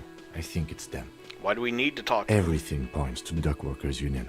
The belt used for hanging him, the circumstances in Martinez, my preliminary information, which may, of course, all be wrong. But we still need to talk to them, and it won't be easy. There are so many of them. Maybe we should call in That would reinforcements? just escalate tensions. No captain would sign off on it.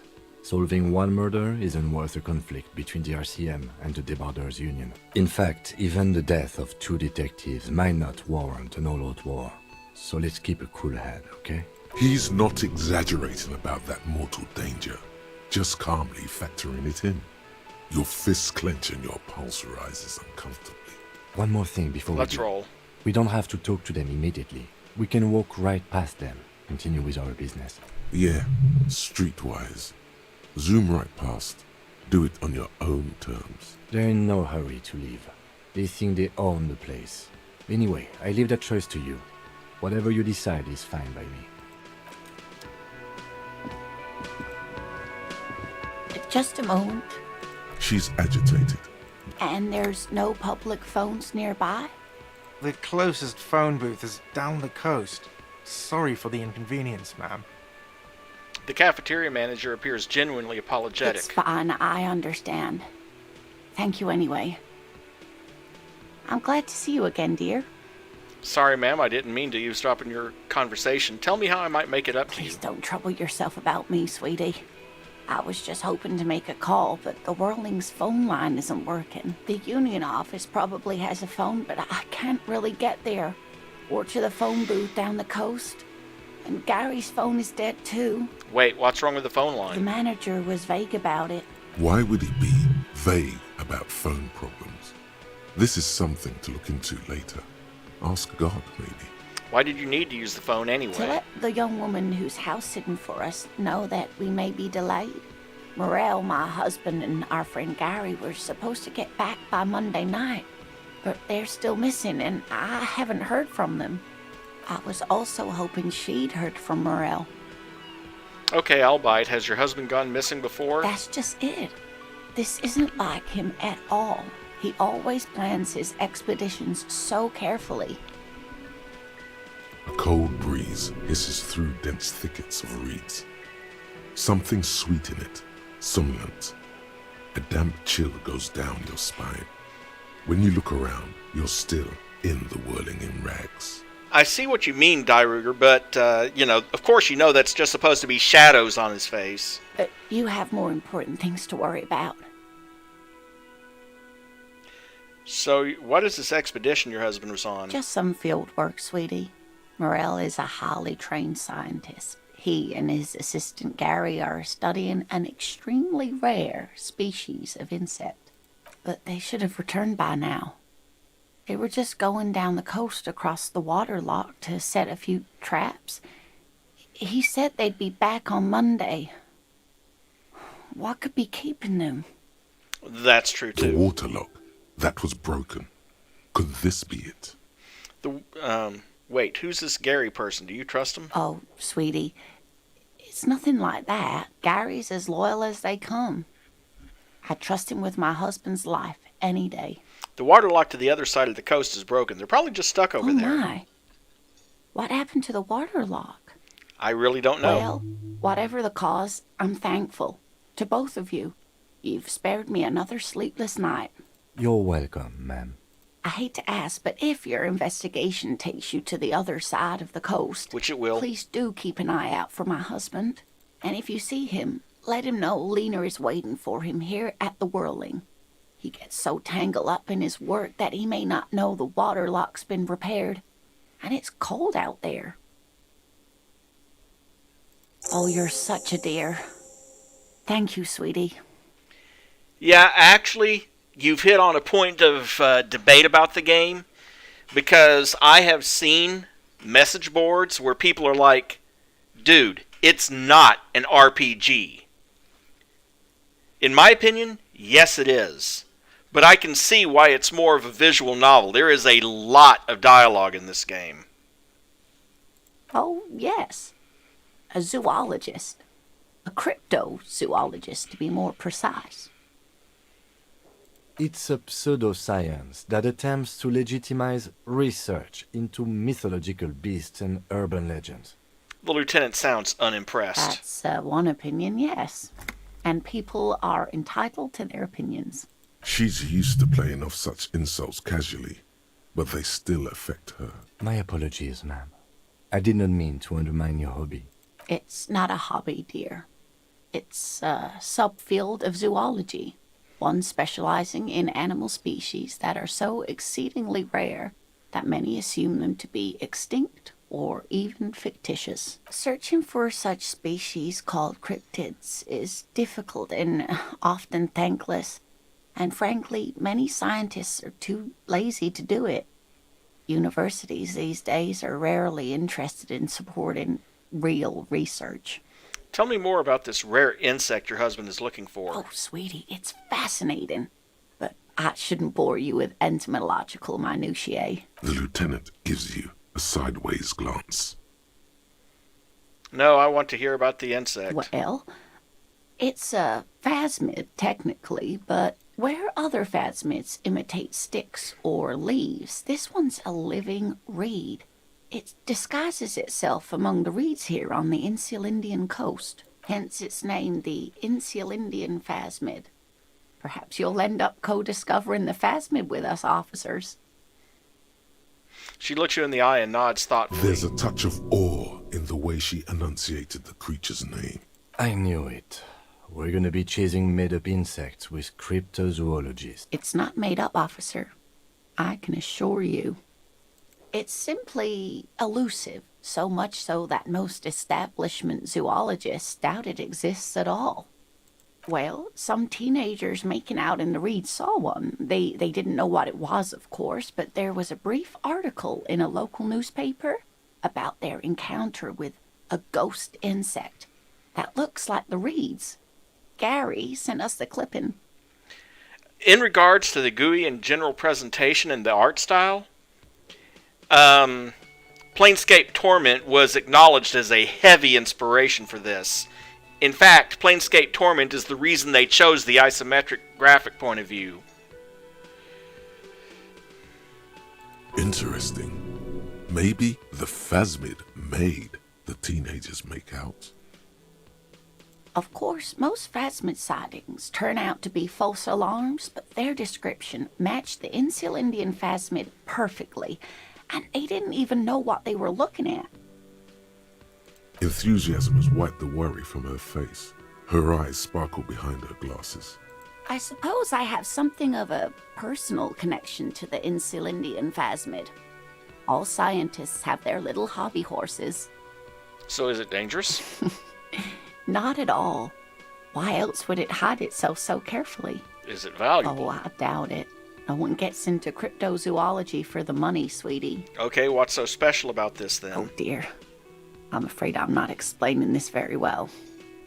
It is very special. Morel can explain it all much better. I wish you could hear him describe it. Then you'd understand, I'm sure. Tell me more about Morel. Oh dear. I'm not sure where to begin. What does your husband look like? Well, his expression is slightly grumpy, but his eyes are always bright and curious, like a small boy's. And his palms are quite coarse from all the field work, but he's quite gentle. Let's try again. If I were trying to meet him out on the street, what would I look for? Well, he's a bit shorter than you, but with a larger frame, and he has longish white hair, usually a bit uncombed. You might say wild, even.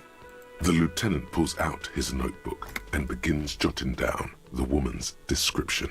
One other thing, he'll likely have all kinds of field gear on him, even if he's not out in the reeds, you know, just in case.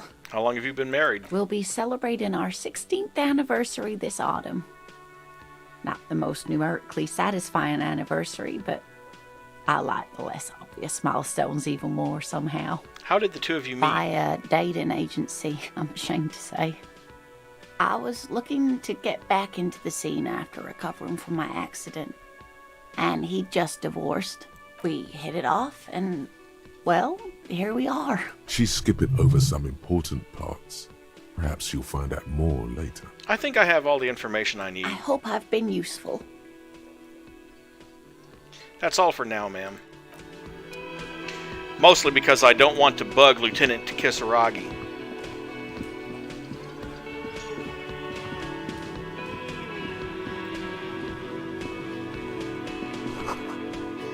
The tomatoes are so thinly sliced you can see through them.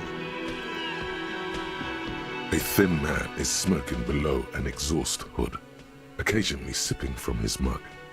This must be the Whirling's cook. As you step in, he nods toward the table and says something in a completely foreign language. The only words you can make out are Garanzi and Quebec. It must be his name. Garanzi. Garanzi Quebec. Sounds representative. Hello, sir. Got time for a few questions? The man puts his cup down and replies something, his left hand drawing arcs in the air. What is in that borscht you're making? The man says a couple of sentences in that strange language of his, and then seems to wait for you to speak. Yes. Horse need more vodka? Okay, so it's vodka that keeps the men happy and in good spirits.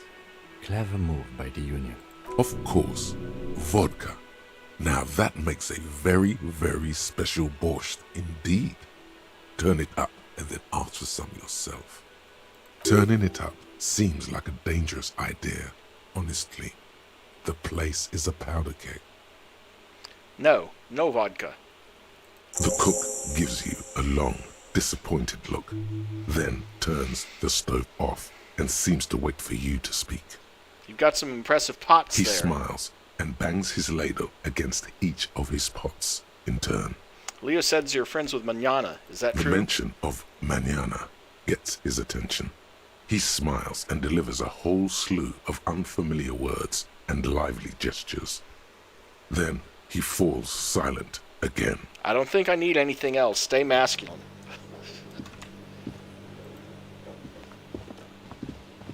You see a heavy steel door with a prominent dimple lock. It's painted blue. The cobalt blue surface feels rough to touch.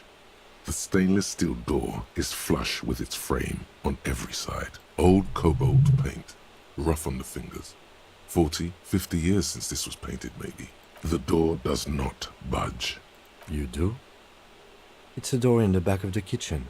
Why do you care where it leads? The winch, outside, in the backyard. Remember? No? Your fingers do. There was a winch outside on the roof, like a small elevator. Well, if there was a winch, I suppose we could look into it. As a side investigation. Yes, a mini side investigation. Garth is the person to ask about this. The cafeteria manager.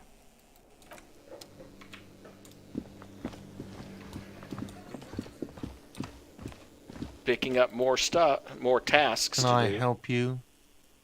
Another thing. Great. I love those. So the phone line is dead? Yes, and the phone company is taking its sweet time sending someone to fix it. Losers. Is it true that there was foul play? Who told you that? I would never disclose my sources. That would be dishonorable. Fine, yeah. It looked like someone had messed with the wiring. It was shortly after the hanging, but I don't know if it's at all related. plenty of arseholes around here who aren't murderers. If you do find out who cut the line, though, let me know, so I can forward them the repair bill. There's a mysterious blue steel door in the back of the kitchen. Oh, yes, that door, sure. There's nothing mysterious about it. It's just a door. Do you know what's behind it? Do you have... No, I don't have a key. I don't know how to get there. And I don't care either. It's not like I've been wondering about it for 10 years. It's just a frit warehouse, probably. Or some boring storage space with a bunch of old junk and dust. Junk and dust. He runs his finger across the counter to check for dirt. He's attempting to maintain an air of indifference. It's absolutely not convincing. I think you'd like to know what's back there. Fine, okay, a little. But my job doesn't leave me time for wondering about one locked door in one of the cafeterias I manage. So I haven't opened it. I have cleaned the whole place 100 times over, though, after the animals. And I haven't found a key, so good luck with that. Guard, I saw a sign that said I couldn't go into the kitchen. Why can't I go into the kitchen? What are you, a cook now? That's none of your business. But there may be something pertinent to the investigation. He wasn't pan-fried. He was lynched. What could the kitchen possibly have to do with... He changes his mind. Fine, okay. The kitchen is closed until 1 p.m. because the cook is working. You can snoop around after that, if you must. Yes?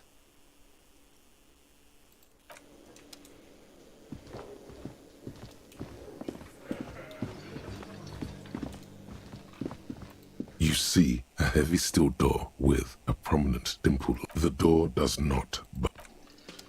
I wonder.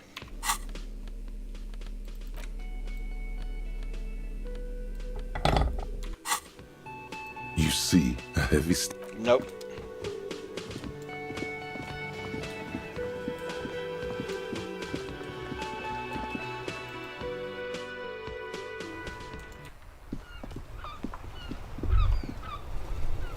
In the morning light, the white on blue police livery on the motor carriage cannot but catch your eye. Wait, why am I even thinking about this? Wasn't I supposed to... Do something important? Something murder-related? There's always something important. Doesn't mean you can't take a moment to admire this piece of machinery. Even at a standstill, the unibody Caprice Kanema looks sleek and dynamic. The cabin is tilted frontward to give it a more aggressive, hunched look. Someone has waxed it recently. That machine really puts the loco back in locomotion. Very cool. Mm-hmm. You want to take a closer look? What's it packing there? 130. I reckon that's a 7-liter V12 there. That's what, a 7-liter V12? 7.2. Supercharged. The lieutenant is trying to suppress a smug smile, unsuccessfully. A fine machine. Yes. An extraordinary machine. It's nice and all, but why so modest? Put some zing into it. Flare it up. Slam it down. You need to slam it, Kim. Make it more imposing. Sorry, Lingo it up. Drop the ride 2 hundo mil. Get the camber to frosty minuses. No. That's porno tuning. Use bigger words. It's what? Porno. That's short for pornography. Pornography is something completely different. That's a negative on the porno. Thank you, though. Okay, let's move.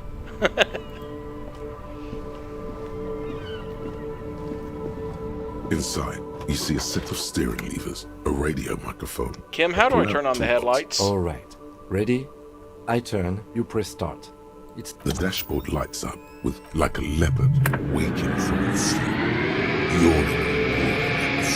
That sound. You feel the wind in your hair as if you're already driving. But where? Yes, where? Down a narrow street lined with shabby wooden houses.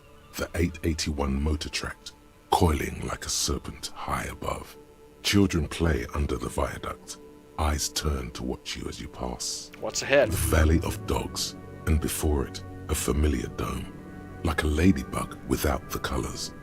The building has a designated parking place for your carriage. This is Precinct 41, as close as you have to home now. It's far away. Press the button labeled headlights. The lights unfold with a little click, casting electrical light onto the ground before the vehicle. There you go. I'll turn them off from the remote once you're done. We just need to stand in front of the machine now. Finishing up another subtask here. As you hold your ledger's clip under the headlamp, an iridescent hologram appears. A street grid and the veins of a great river. A familiar sensation washes over you. There she is. Revachol West. There's a note of pride in the lieutenant's voice. Around the borders of the watermark are dozens, no, hundreds of micro-perforations. Look at the shimmering street The grid. rectangular watermark is overlaid with the logo of the RCM, and yet the major arteries of Revachol are all recognizable. They shimmer in the Kanema's headlights. Wait, look A around rat you. brazenly darts past you and disappears amongst the stopped lorries. In the distance, a child somewhere shrieks. A woman reprimands her in a voice no quieter than the child's cry. In the middle of a broken plaza, in a cone of light, barely visible in the daytime, two men, one slim, the other sturdy. They are on the city stage, but only one of them knows his lines. Ah, Martinez. Where are we on this? Let me see. He takes the ledger for a moment and inspects Right it. here. He says, his finger near the top of the map on a segmented coast jutting out into the great ocean. Seems nice. No, it does not. Look at the perforations. There are many of them, and they are divided into 3 separate rows. Tally up the The rows. first row has 18 dots. What about the next one? The next is the longest. It runs all the way around the border, and then some. Count them individually. There are so many, it's hard to count. More than 150, at least. Maybe even 200. What about the last The row? last row has 3 perforations. As you look at them, you feel your index finger reflexively contract 3 times. Seems like something I've done before. And something you'll do again before this is all over. Hey Kim, what do all these holes mean? Those are perforations. They represent your record as an officer of the RCM. They are your statistics, as it were. I should have guessed you'd keep a record. Officers often do. Let's take a look. Son, here is where we score your life performance. You better hope it's good. The first row represents your years of service. 18 years. Okay, not bad at all. What did you do before you volunteered? Wait, 18 years I've done this? That's what it says. I might have guessed even longer based on your age. What did you do all those blissful years of your youth? Do you really think I have any idea? Fair point. Let's move on, shall we? This next row, the one that wraps all the way around, is your number of closed cases. Closed is good. It means finished. You've got, let's see... Wow, more than 200. Is that a lot? It's quite a lot, even for someone who's been on the force for nearly 2 decades. Usually, clearing more than 10 cases a year puts you in the 90th percentile of all RCM officers. I used to be good. That's some solace, I guess. What's the last number? You know the answer already. The tingle in your index finger gave it away. Those are my confirmed kills, 3 of them. That's right. How did you know? Because I felt a twitch in my index finger. Ah, right. Sometimes the brain's able to preserve certain responses even when conscious memory has been, let's say, misplaced. For an RCM officer, especially Precinct 41, which is in the Jamrock quarter, it's rather tame. I mean that in a good way. There are certain officers who treat their kills like some kind of ghoulish game. If they do happen to solve a case, it's usually by accident. It's obvious the lieutenant doesn't think very highly of those officers. But it seems as though you are, or at least were, one of the good ones. So we have that to be thankful for. He's sincerely glad you're not a scary predator. Not to say relieved you're competent. Thanks for this. The lieutenant nods. Okay, let's Right. go. I'll go turn off the lights. You can now see your statistics on your journal page, to the right of the task description. But we do still need to talk to... Inside, you see a set of steering levers, a radio microphone, a pull-out. This is Precinct 57. How may I assist you? I need you to connect me to a civilian, a Sylvie. She may have reported a murder. What is the number, officer? Kim, didn't Gart give you Sylvie's number? Yes, hold on. Her number is 005 1944 298. Received. Hold on, officer.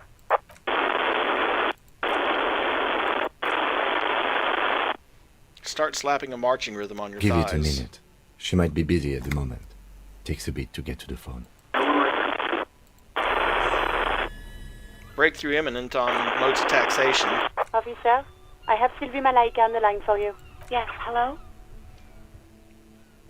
Hello, this is the police calling. I have some questions for you about your last days at work. Oh, right. Hello, officer. What can I do for you? There is no resentment in her tone. She wants you to ask her out. No question about it. Was it you who called the police? No, not me. Do you know who made that call? No, sorry. I don't. Not a lot of people have phones around here. Copper thieves take the wires. People don't have the money to have the cables put in again. They use the Union's phone, or the one on the coast. It was someone else. We'll find them sooner or later, officer. It just might take a while. But why didn't you call? Didn't the corpse behind your workplace bother you? What? Of course it bothered me. But I thought the Union already knew about the corpse. I meant us. You should have called the police. No one calls the police. The Union would get angry. What do you mean by that? You know, what the Union says goes. People listen to them and they take care of their own, which is like everyone here.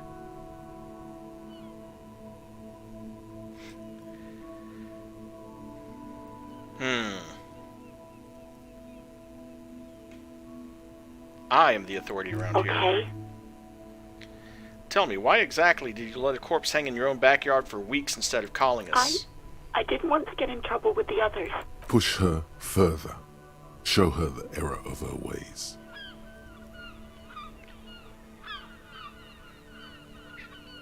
What others? The other people who live around here. Local people. I didn't want trouble. What trouble? You don't live here. You don't understand. Squealing is frowned upon here. Everything is dealt with, well, by the Union, internally. Please, I just didn't want any trouble. I see. Don't worry about it. I understand. You do? Oh. What else can I do for you? Okay, next question. Yeah, go on. Have you seen my badge? Yes, I know who you are. You're a police officer. The law. My badge is missing. Have you seen it anyway? Anywhere? No, I haven't, sorry. Real policemen have uniforms too, by the way. Where's yours? I'm going to let... Kim doesn't have a uniform and he seems real to me. He's in plain clothes, voluntarily. It's different from not knowing where your uniform is. Hey, I found my patrol cloak earlier, but have you seen my policeman uniform? Uniform? I never saw you in any uniform. You had your things on. The disco things. Have you seen my gun? Please, no. Not this again. Everyone saw your cool gun, detective. I showed you my gun? When did it happen? You were trying to impress some people with it. Everyone was eating, and... She stops hesitantly, not sure she should continue. Sounds like it's going to be bad. Do you really want to know? And what? What did I do? You were waving it around in everyone's face, begging them to describe it. You said it calms you, and then you started making suicide jokes. It got pretty graphic. People tried to back away from you, or even slip out of the door. But you screamed, "I am the goddamned law, and you have to listen to me. You are all suspects in a murder investigation." Okay, I don't know what to say. Me neither. Yes, but what happened to my gun? No idea. All I know is next you were waving around money instead, saying things like big bucks cannot lie and guns can't buy money, but money can always buy guns. It almost looked like you pawned it. But believe me, I did not ask. Do you know how my paperwork ended up in the trash container behind the whirling? Well, you tried to jam it down the toilet, sir, clogging it completely. After I had unclogged the toilet and retrieved the paperwork, I threw it out in the trash, thinking you didn't need it. I am sorry about that. Anything else, Detective? I think I got everything I need, thanks. I do hope so. Please, don't call me again. Bye.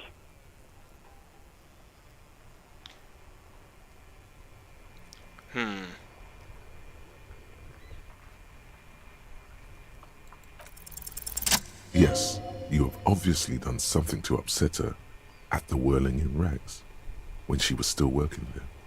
Wait, before you go, you're mad at me, right? Tell me, what did I do? I can't remember anything. I'm not mad, it's just... You were so drunk and so emotional all the time, and then the skua thing happened. It just made me want to quit. What skua thing? The stuffed bird. The great skua. You threw it against the wall while screaming, "Fuck that bird," and laughing like a maniac. I think you said it had been giving you shit ever since you got there. Why do I always end up screwing everything It up? was a pretty bird. There since I started working in Whirling. I really liked her. We call her Scotty. So you're telling me I was the one who made you want to quit? Yes, obviously. You were the worst client I've ever seen. And I have seen so many assholes in this place. I've had sailors fighting, union guys grabbing my ass, kids stealing booze. Once a guy was glued to the karaoke machine every night for 2 months. But you... Go on, I want to know what I did. Well, you were worse than all of them. Honestly, you were getting borderline aggressive. I don't think that was borderline. I think Even that was about over the little border. things like not turning down the volume at 3 a.m. I even liked one of those songs you kept listening to on repeat. No more. I hate it now. Hold on, which song? We Go On by the O.O.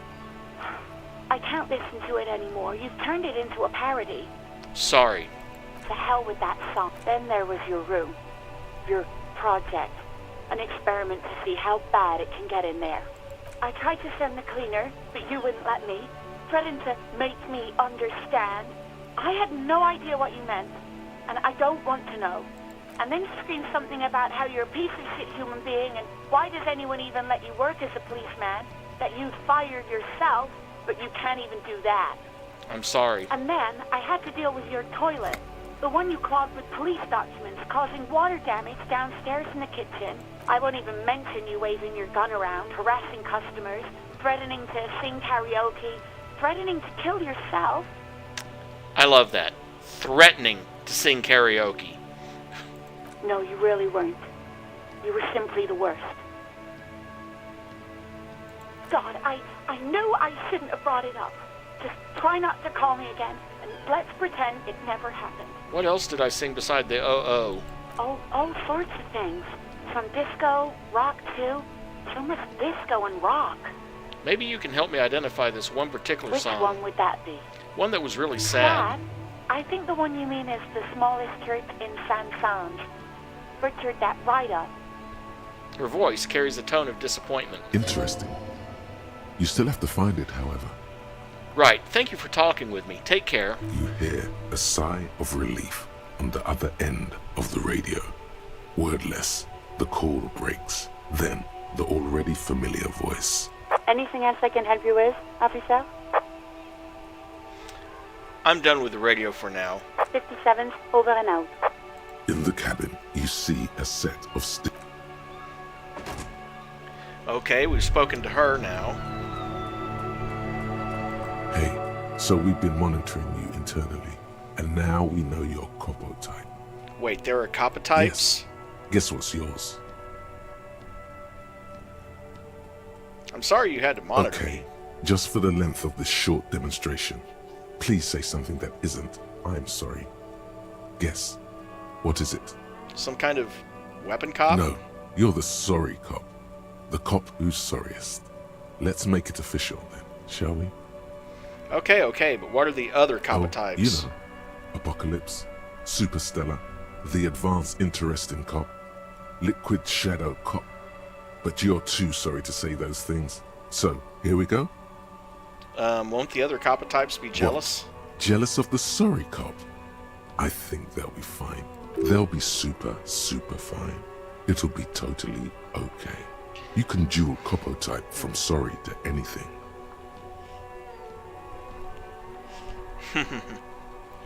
Yeah, that's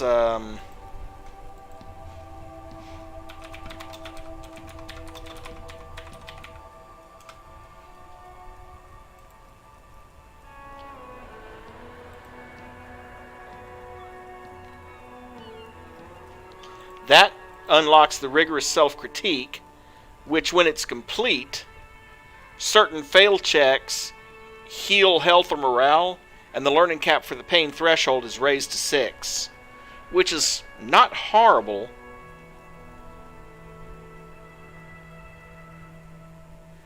But it is possible, like they say, you can dual cop a type from sorry to anything. So, and all this does, obviously, is it just unlocks my ability to take that particular thought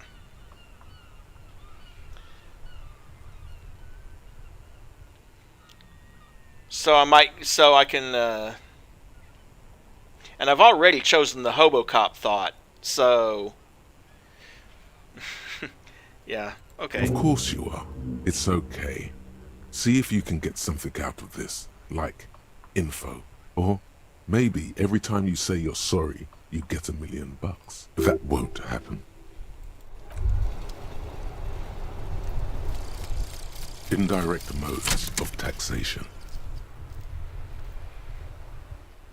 Turns out, those Financial Oversight Committee gangsters stuffed millions of hard-earned dividends away in the last place anyone thought to look.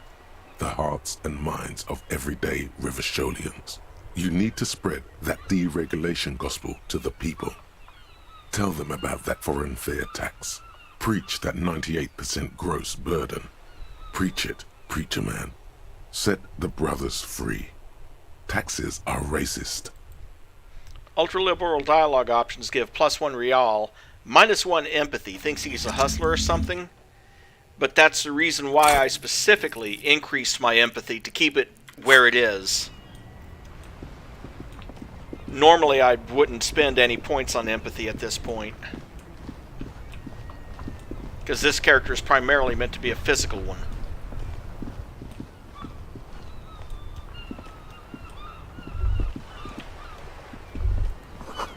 The spirited chirps and clicks of swallows fill the air. Life doesn't need to be a struggle. He covers his mouth to hide a burp. I'll be with you in a moment, officer. Let me just finish my sandwich. Talk to Angry Hard René first.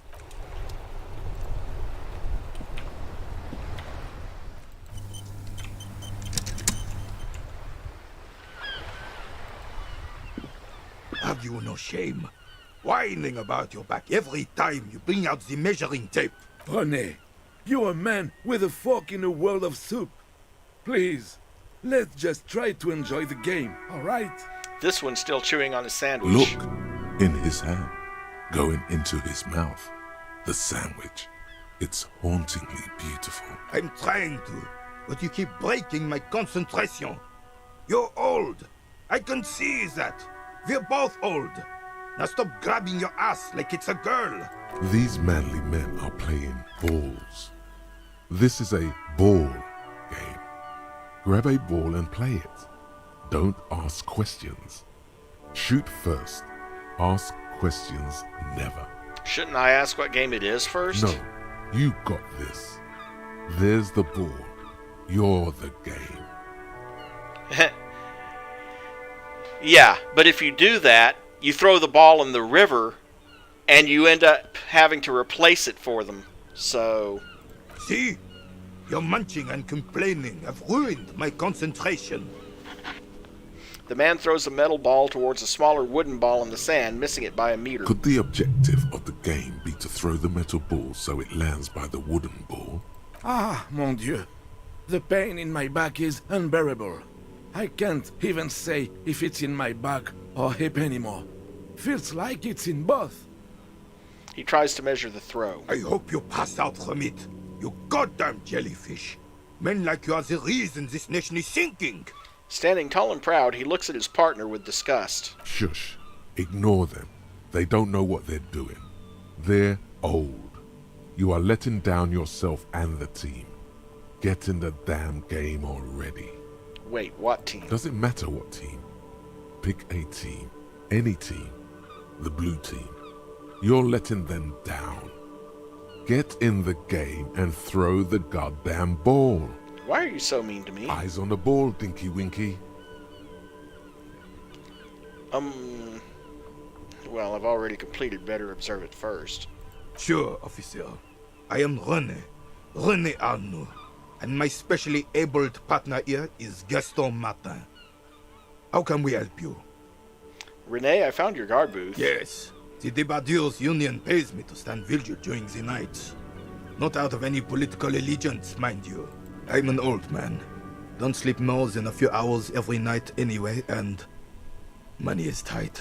I saw a picture in there. You were in it. Who's the girl? She is nobody. This is none of your concern, and I refuse to discuss my private affairs with the RCM. The lady is Jeanne-Marie Beaulieu, and she sure as hell wasn't a nobody. Then that was a secret task. That didn't even show up in the task menu. You must have seen something on the night of the murder. Your booth looks right into the yard. Yes, it does. Unfortunately, I wasn't working that night. Been on a 2-week leave since last Monday. So who was working No one. shift that night? The boss has been unmanned since last Monday. There's no other guard. It's just me. No one has been guarding the container yard since last Monday. Yes. It's not actually an issue.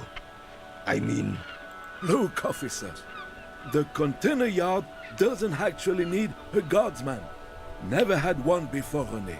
Monsieur Claire had that booth built specially for him. It's mostly decorative.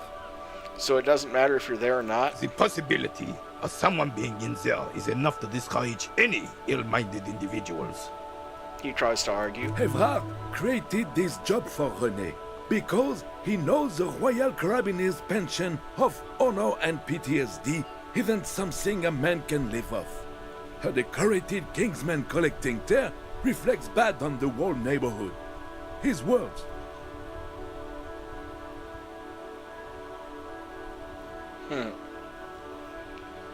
Renee should rent out his services, invest the profit, get a few more guys, expand and repeat. Wage work is a dead end. Yes. Can we conclude the topic of my guard booth now? Got it, thanks. Yes.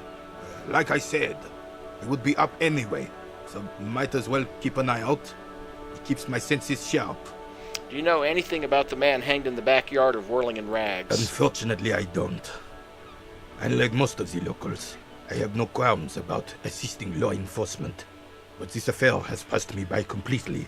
And most of the locals? In Martinez, the union is the law, so can you really blame them? But you don't have a problem with cops? Cop is a pejorative term. I don't have a problem with policemen. On the contrary, I admire the effort to bring order to our streets. So again, you don't know anything? If I knew, I would not be afraid to tell you. I simply don't. I'm an old man, not a coward. The daily business of the riffraff no longer concerns me. I saw the statue of Felix III near the roundabout. Ah, yes! King Philip III, on his steed. A reminder of what Revachol once was. Oh, absolutely. At the mercy of a cocaine-snorting tyrant who emptied the treasury so he could sleep on a bed of gold. Cocaine? Cocainum? Sounds like our kind of king. And just imagine what kind of cocaine a king would have had. The same kind as everyone else, thank you. A superpower, feared and respected.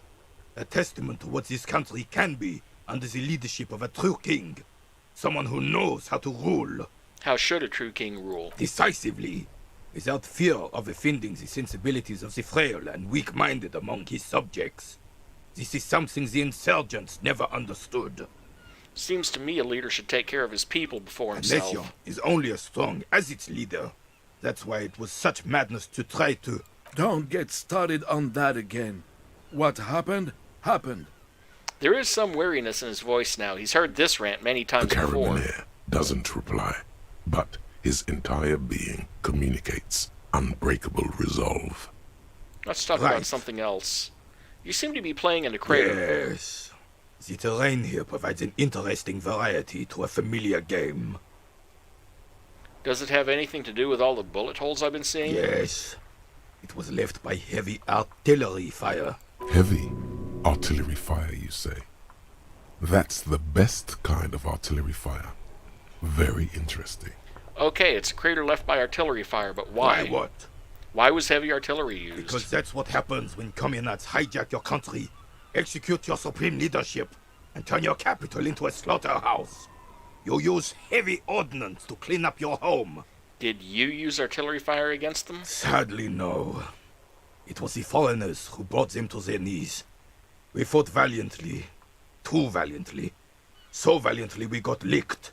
He adds, squeezing a boule in his fist. Should have fought dirty, like they did with their suicide sex cult propaganda and mad anarchist women strapped to shrapnel bombs. We didn't though, and we lacked caliber. God bless him, but the suzerain's cannons simply weren't big enough. Why shell them here in Martinez? Because this place is a damn beachhead. Had to soften the commies up first. The beachhead? Yes. The military coordinated amphibious landing to take back Revachol. Martinez was used as one of the 3 footholds in Revachol during Operation Deathblow in 08. The other 2 are off in Stella Maris and the Delta. He points to the northeast. This here is Blood Ground, where coalition boots first made landfall and cleaned those rabid dogs out. Most likely, we're playing pétanque on their mangled corpses. Blood Ground. You got old Rene going there. Like he isn't hungry enough already. That explains all the war damage. Damn right, son. They laid the fire of hell on the city before they stormed it. And it worked, too. There is a strange gleam in his eyes. He approves of this radical approach. Knows it was necessary. The rest of the city got cleaned up, but Martinez they keep as a monument.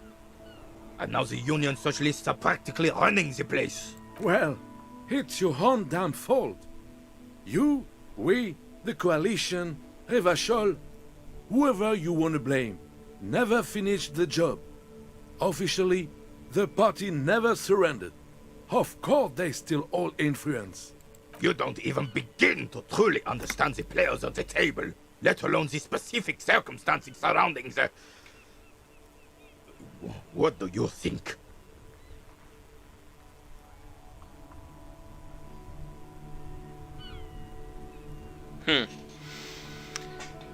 Nothing. I don't think. I just do. I'm just so damn sorry it had to be the coalition. After 8 years of fighting those hyenas, boiling cats for food and drinking piss in the mountains, I would have preferred if the Right Honorable King Guillaume returned through Revachol, or even if that damn clan Frisel had risen from the grave and led us. Sadly, that was not the case.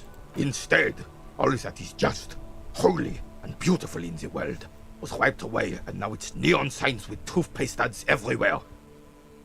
Foreign influence peddling garbage and stupid music on the radio. He sighs. This is just what the commies wanted. This was the plan all along. This is what they wanted to replace the role of the suzerain with.